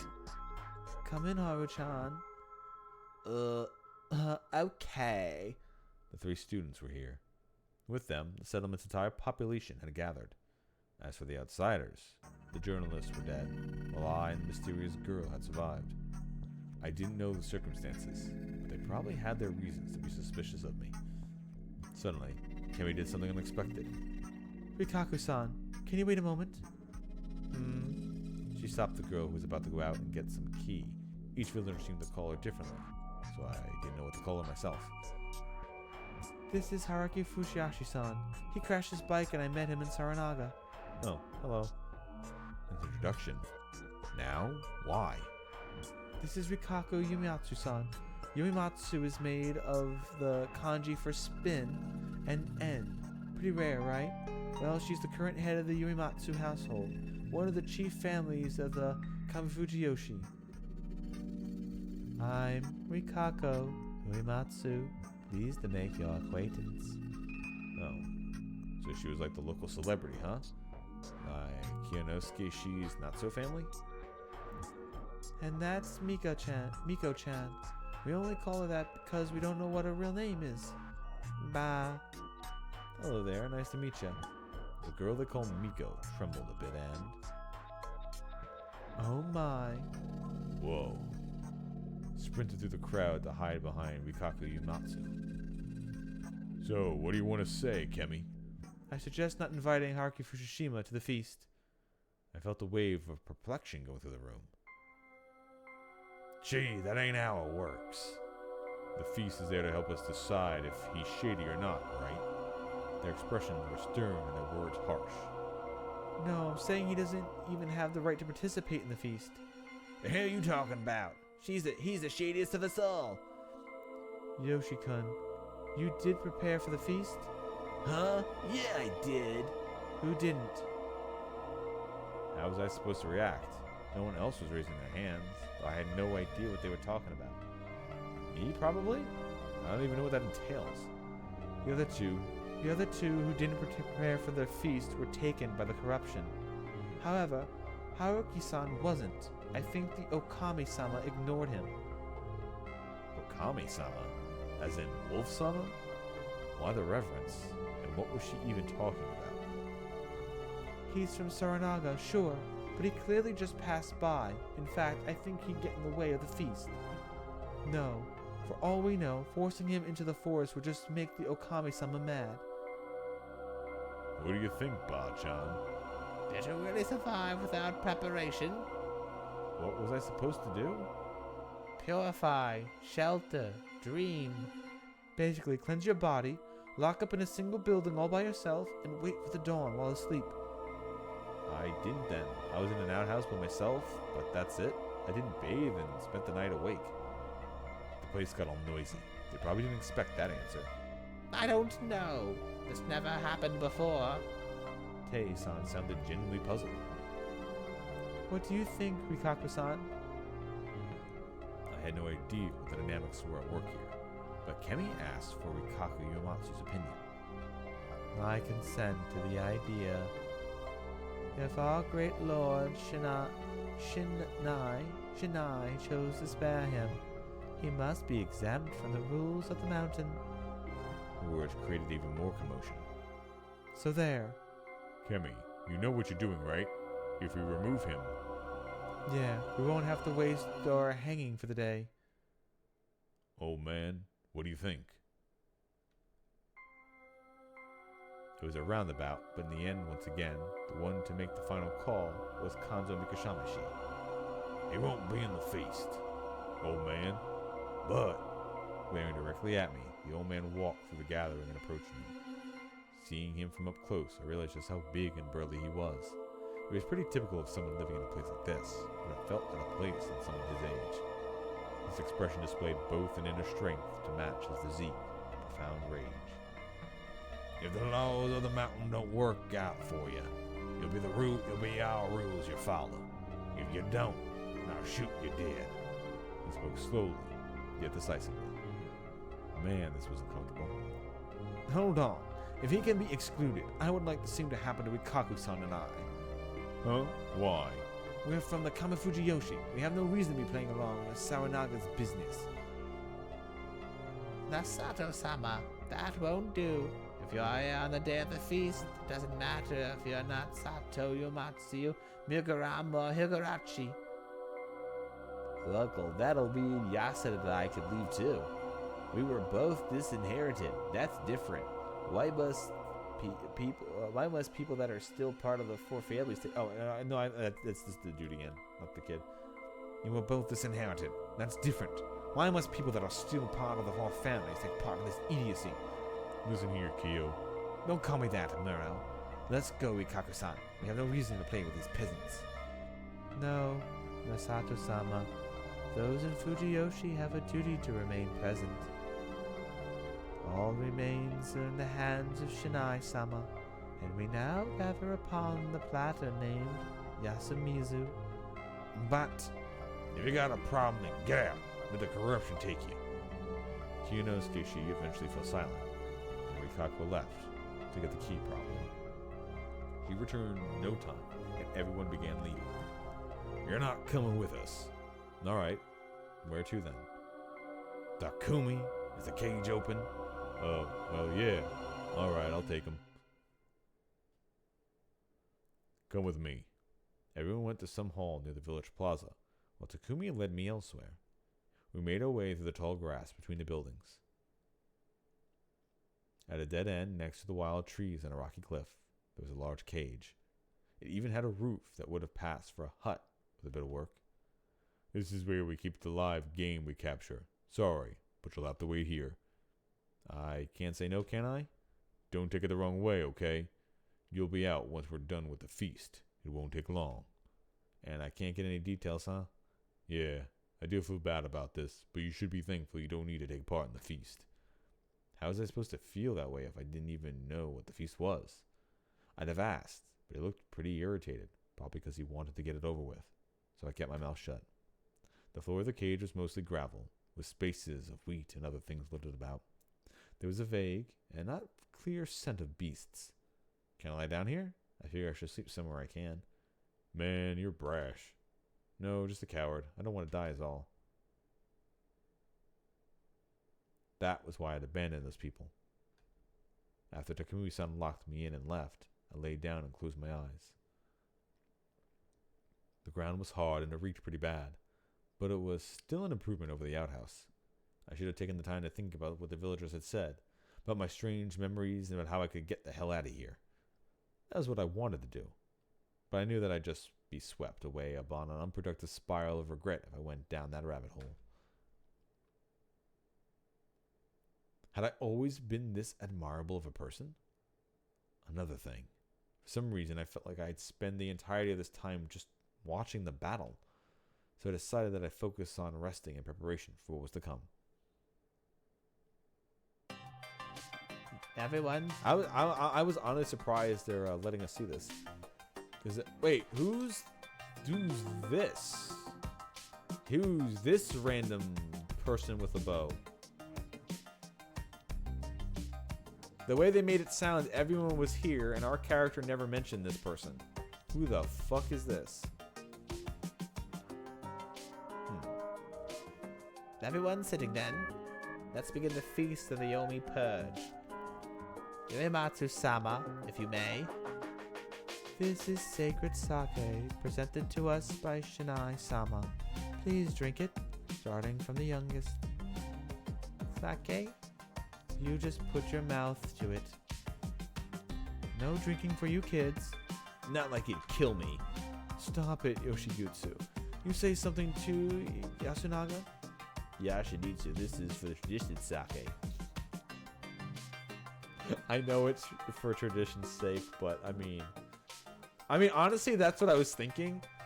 Is this a person that no one else can see but us? So we're all sitting here being like, it's the wolf. It's that. It's right there. This random person. Oh, well, no, that's somebody who's been here the whole time. Or is this maybe like who we're seeing? Or maybe this is the person we're seeing this all go through? Because if we're in a cage, how the fuck? Like we are seeing this, but the main character's not. I don't want to drink this. Wait. Oh, no, that's Mochi. Oh, yeah, okay. The kid's just in drag. All right. Gender fluid. I would here and just kiss it. There's dud and I'm dud too. Same here. Same here, Chiani. Alright, adult time, here I go. This is enough for me. It's better than I expected, Muro. We're drinking sake during the day. The feast is something here. The feast is something. Here, old man. Don't spill it, Taba. I'll have it. Can you hold it, mister? Sake! Sake! That's done, Taba. Explain. Y'all know the tales, don't you? When the evening mist comes, the Okami-sama, the wolves, come back to life and they try to slay the humans. There were two symbols on the Omitsu Okami. That means that two wolves have risen. That's why we must do as Shinai-sama says, and throw feasts so we can find and hang them using the powers of the guardians some of us were given. If we don't, we will be taken by the corruption. That means dying a horrible death. To avoid the corruption, we must have feasts to slay the wolves. That is our role as inhabitants of Yoshimitsu. Oni-chan, what does slay mean? It means kill. Scary. It's fine. I'll protect you. Sorry for the interruption, Yamawaki-san. It's okay. Children always do that. She's not the only one among us who could be a wolf. Good grief, what nonsense. If that's what you think, then just fuck off and let the corruption have you. You shit-san. Oh, Ribi-san, I'm concerned about your son's upbringing. I'm like this because I wanna be. Don't drag the hag into this. Shut up, Yoshiguchi. I'll punch you. Huh? Takumi-ni, the hell you're acting tough for? If I say I'll punch you, I will. You too, Kyo. Just shut up and listen. You don't have the guns. Hear that? Okay, so if I was going to be a betting man, if the mystery of this game is finding the two people here who are the wolves and hanging them. So the main person that we know the most could just be a wolf, and that's going to be like a heart-wrenching moment when we have to kill the person we've been interested in this entire time. So that's one of my guesses. My guess, it's going to be her and the old lady, maybe. Maybe those will be my guesses. And this kid probably has nothing to do with anything. This feels like a red herring. Although, honestly, it could just be anyone. But here's my initial guess, not knowing anything about this game. It's the old lady and the chemistry girl, who I probably am saying her name wrong. And Tifa, there we go. It's Tifa. Tifa and the old lady. Those are my guesses. But don't let stuff like that get to them anyway. Ba-chan, this doesn't seem right to me. I've been hearing about this ever since I was young, but it never made sense to me. We've been here for so long, as we can remember. With the exception of Miko, we all know each other. Have they been replaced by wolves? Like hell. The same as always. Takumi, you're being naive. What? You're saying there's someone shady among us? I have to do it. I have to do it, chat. I have to do it. I have to do it. I have to do it. I have to do it.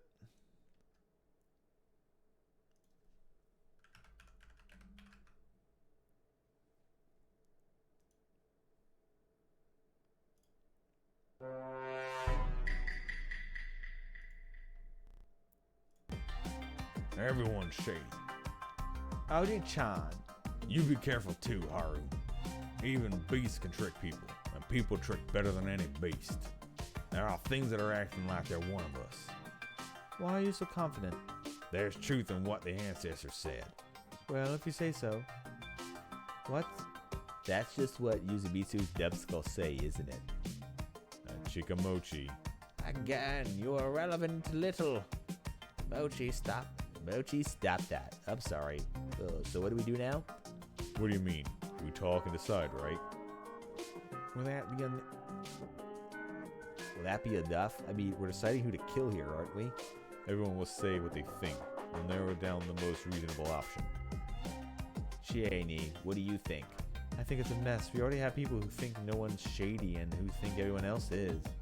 Yammering on about something can't be reasonably decided is a waste of time.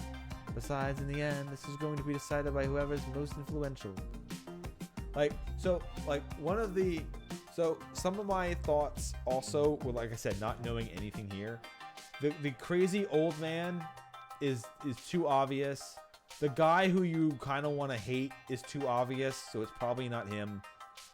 The delinquent kid could be it, but he's probably just a shithead. Maybe it's her too. His daughter could also be an easy option. Or his daughter could be an easy option. But who knows? This is literally just completely blind stabbing at stuff. Don't worry too much, Kemi. Most of us here are Yashimitsu brothers and sisters who work out in the end. I appreciate that you're being so considerate, but we're talking about killing someone here. Plus, it gets worse. If you don't want to pick someone close to you, you'll choose someone else. Someone you don't like or a stranger. Personally, I think you shouldn't let that kind of thing affect your decision. It'd be a great mistake. Hey, I'm trying to say that killing and all that shit is insane and we should stop it. So is the main character not being part of a feast means they can never choose him as a sacrifice or to be hung? Is he the only person who's not suspicious? Or will eventually they hang enough people where they start getting suspicious of our character and they kill me anyway? That won't do, Takumi. Bob Chan's saying the same thing. That's why we gotta talk it out, you know. I know what you're trying to say, but can I? Haru-chan speaking. What's the likelihood of the guy Chine brought being the one who killed the journalist? See, what did I just say? I don't think he did. It's just my gut, though. What about you guys? Takumi, you said he's shady. Yeah, I did. But like Kemi said, we shouldn't make decisions based on that. Also, the guy's weird. I don't think he'd do something like that. I'm with you on that. This is our problem, so we should solve it by ourselves. This isn't basically choosing someone based on who you like. So how do you think we should choose Kyodoski-san? I believe majority rule is the most reliable method here. Yasunaga already begun? Hail democracy and all that. It's not very like you. I'm merely saying that there's no better way on the common opinion of this many people. Also, talking it out and making that decision then is basically taking the conclusion that most people agree with. No, that's the same as majority rule. Otherwise, like you mentioned, everything would be decided by who had the most influence. Who would that be here in Yasumizu? Kanzo, Makushimishi, Tei Yamakawa-san? And who would be killed? Me, of course, the non-local. Isn't that foolish, considering the people deciding among themselves be wolves? Natsuo-san. Just so you are aware, I have no intention of dying. At the very least, I want a method where I have a say in what happens. I'm against that. Majority rule? Yeah, you got a conclusion, but there's no guarantee that'll be right. I still think talking it out and deciding then is best. Speaking of which, what would we even talk about? Teiba-chan, you said something about the Guardians of the Mountain lending their aid, right? Yes. The snake, the monkeys, the crow, and the spider will lend us their aid. Do you know the details? The snake! Oh, old fart, what do you know about it? The snake can ask the mountain who's a wolf. There are two monkeys. They both know who the other monkey is. The crow could ask the mountain if the hanged one was a wolf. The spider can ask the mountain to protect someone from the wolves, but only for one night. That's what I've been told too. The wolf has come. I wasn't aware you knew this. I thought you were just senile, but it looks like you're pious too. Alright, so do we also need to figure out who the others are? So we need to figure out who's the mountain, who's the crow, who's the spider, and something else, I think. Oh, the two monkeys. Yeah. Anyway, that means some of us here should have those powers. What do you mean? Wait, do God and the Guardians even exist? Isn't it just some serial killer using old folktales as cover? Haru-chan, God really does exist. You just believe he does. No, all of us must have seen Shinai-sama at least once in our lives. But that's... Calm down, Haru-chan. Are you alright? Yeah, I'm sorry. Whether it's true or not, we should start by putting together what we know. It's too early to decide anything. Let's make the Guardian thing a bit easier to understand. Can't you young'uns remember the old tales better? The snake sees, the monkey holds hands, the crow tastes, and the spider protects. The snake can discover the wolves among the people. It's also the guardian beast of the Migura family. The monkeys know for certain that the other monkeys aren't wolves. It's the guardian's beast of the Higachi family. The crow can tell if the one who died was a wolf or not. It's my family's, Natsuo's, guardian's beast. That's pretty sad. Silence. And the spider can keep the wolves from entering someone's home. It's the Umatsu's guardian. Indeed. Each family's crests represent their guardians too. But how do those chosen by those guardians use their powers? The snake writes the name of one still living person on something and puts it under their pillow before bed. The next morning, Shinai-sama tells them whether it's a human or a wolf. There are two monkeys, and Shinai-sama tells them who are the other monkey is the moment they are granted protection. There are two monkeys, and Shinai-sama tells them who the other monkey is the moment they're granted Okay, so a person has the ability to grant protection to a person. Once they do that, that person then knows that they are what they are, and it can tell someone else. Okay. So everybody is going to have to sleep with a different name underneath their pillow. And the one person, I mean, you'll never know unless somebody actually goes into a house to try to. So I guess, okay, that's a pretty. This is a pretty cool puzzle to have to solve. Then you'd have to, or you make it where everybody sleeps with the same name underneath their thing, and then that one person just makes a ruckus, and then the wolves can't get inside, even though the wolves would be able to get inside. Maybe, who knows? We'll see how this goes. Anyway. The crow is told whether the person who was hanged the day before is a human or not. The spider writes the name of one still living person and places it on their pillow. That person will be protected from the wolves.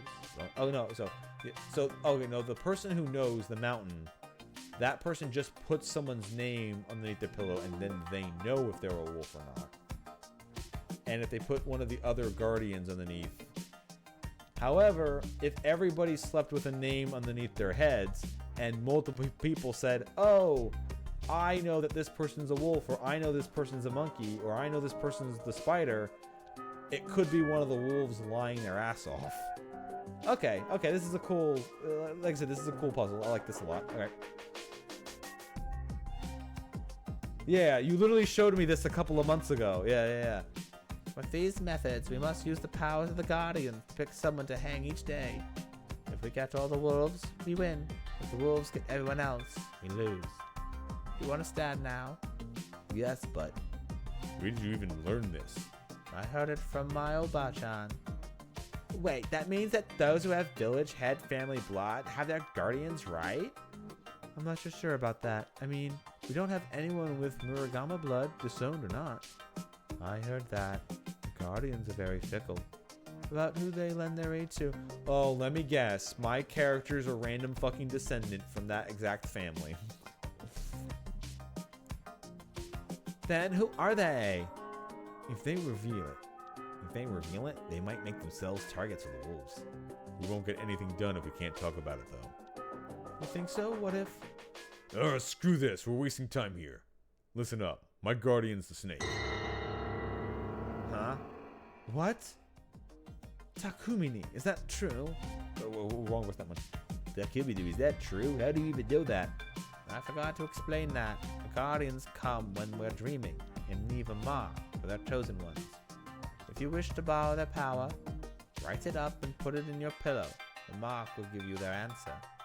Yeah, I had a mark on me. I don't remember the dream though. The snake sees. Does that mean Takumi Nichan already knows who are the wolves here? No. As I said, he has to write it up, and he can only choose one person per night. Huh, so we don't know anything until tomorrow morning? Yes. Can I ask something, Moro? What is it? Why do you even reveal such important information for no reason? What do you mean, why? We have no other information to go on. Which you could just be lying. Bum bum bum. Unless he shows us the mark. Based on what's been said, the snake's power is very important. It makes you a very powerful asset in the fight against the wolves. So, revealing it like you did puts you in grave danger. I ain't scared at all. How can you say that? Did you see what those monsters did to those people? Oh, so you believe in monsters? It was a figure of speech, anyway. This turn of events cost us a valuable weapon. No, just decide that. You don't know shit. Yes, I do. Listen to me, everyone. Anything you say here is free information for the wolves. We should talk things out without overplaying our hands, yeah? That's okay. So, and that's also why I'm not part of the game, or the main character is not part of the game, or Cloud. You know what? Fuck it. I'm gonna call him Cloud. We're going with the gag even further. So the reason why Cloud isn't part of the gang here is because he can't be one of the Guardians. So he never would have gotten the vision, and was not marked as well, of course. So, Cloud is just a complete outsider who might just not be part of anything here. Which is the reason why he's out. Okay. I'm the one speaking now. Right, Yasu, speak. Huh? To make the best use of Takumi Ni's reveal, the spider should protect him. The spider among us, without revealing his or her identity, should write his name down, I suppose, and protect him? That would keep him safe. What do you think? Sounds good to me. Yasu, old man, you'll be safe today. I asked the snake to tell you about someone. Whatever he finds out will definitely be correct, right? Right. Takumi-chan, can you promise you won't lie no matter who you investigate and what result you get? Of course I won't. Isn't that good enough for today? I don't think we can hang anyone without any kind of proof. You sure that's okay? Why wouldn't it be? Just sitting around and waiting doesn't suit me, okay? I know that. Oh, by the way, I think Takumi-san should tell us who he'll investigate. Why? So if you investigate someone and don't like the result, you can't lie that you actually investigated someone else. What the? I wouldn't lie. That's reasonable. I'd say it's necessary for Muro, considering how pathetic he is to Yasumitsu's inhabitants. He's not that special in that regard. Everyone who wants to protect their own, but the situation doesn't allow that. There's another positive to that. We can all discuss and decide who we should investigate first, right? True. I'd like to talk about that too. Who do you think I should go for, Yasunaga? I'm not too sure, but I think we should start with the one who's most likely to be unjustly chosen to be hanged. That would be me, honestly. I feel as though I can't speak if I'm not confirmed to be human. If I was doing this, if I was doing this and everything worked out, the first person that I would choose would either be the little girl, just to cross that off, just to cross that off, or the old dude. Not the crazy guy, but the old village head. Give that a shot. You're speaking quite a lot if you ask me. Then I'll investigate Kyo. Is that okay? Fine by me. Then we're not hanging anyone today. Is that really fine? Yeah, it's gonna be fine. That's it for today. I was woken up by several voices. He's actually sleeping. Was, anyway. We're done for today. Sorry for the wait.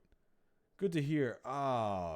Unfortunately, waking up provided that this whole mess wasn't a nightmare.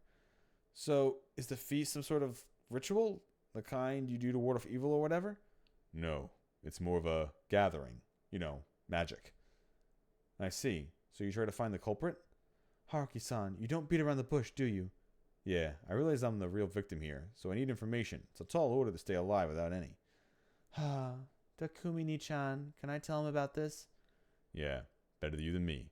I gotta go clean up and stuff. Takumi-san walked away. Clean up the bodies, I assume? Yeah. Taiba-chan probably won't let us off until we set the Yamabito to Saranaga. You're supposed to preserve the scene of a crime, right? This is doing the exact opposite.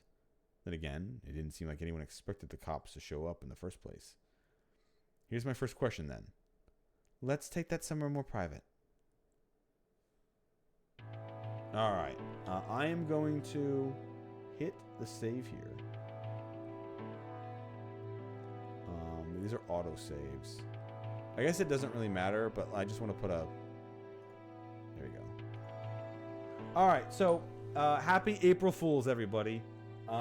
This was not Final Fantasy Remake Part 2. The question is, this is obviously a visual novel. The question is, I kind of want to keep reading this myself. If I did this not during mainstream times, but maybe on the weekend or maybe during the day, would anybody be interested in watching the VODs? Or would you rather be here while I'm actually reading it?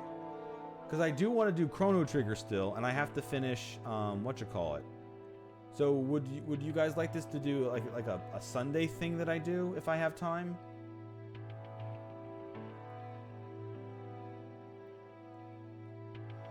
Because if it's like it's interesting, but I don't want this to be a stream thing because it might take up a lot of time, then I can just read it on my own. So I guess what I'll try doing is I'll try finding different points in time where I can do streams of this. What I guess I'll try doing is I'll try keeping the streams not super long anytime I do stream this, so that any information that somebody misses during a game won't be too much.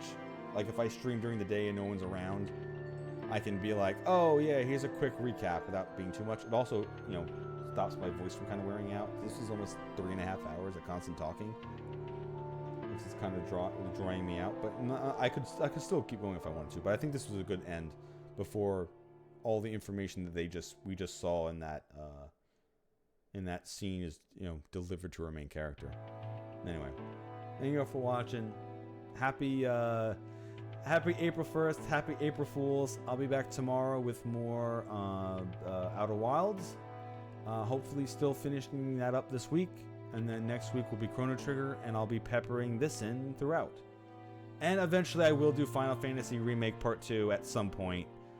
I really do want to do it. Anyway, thank you all, and see you all next time.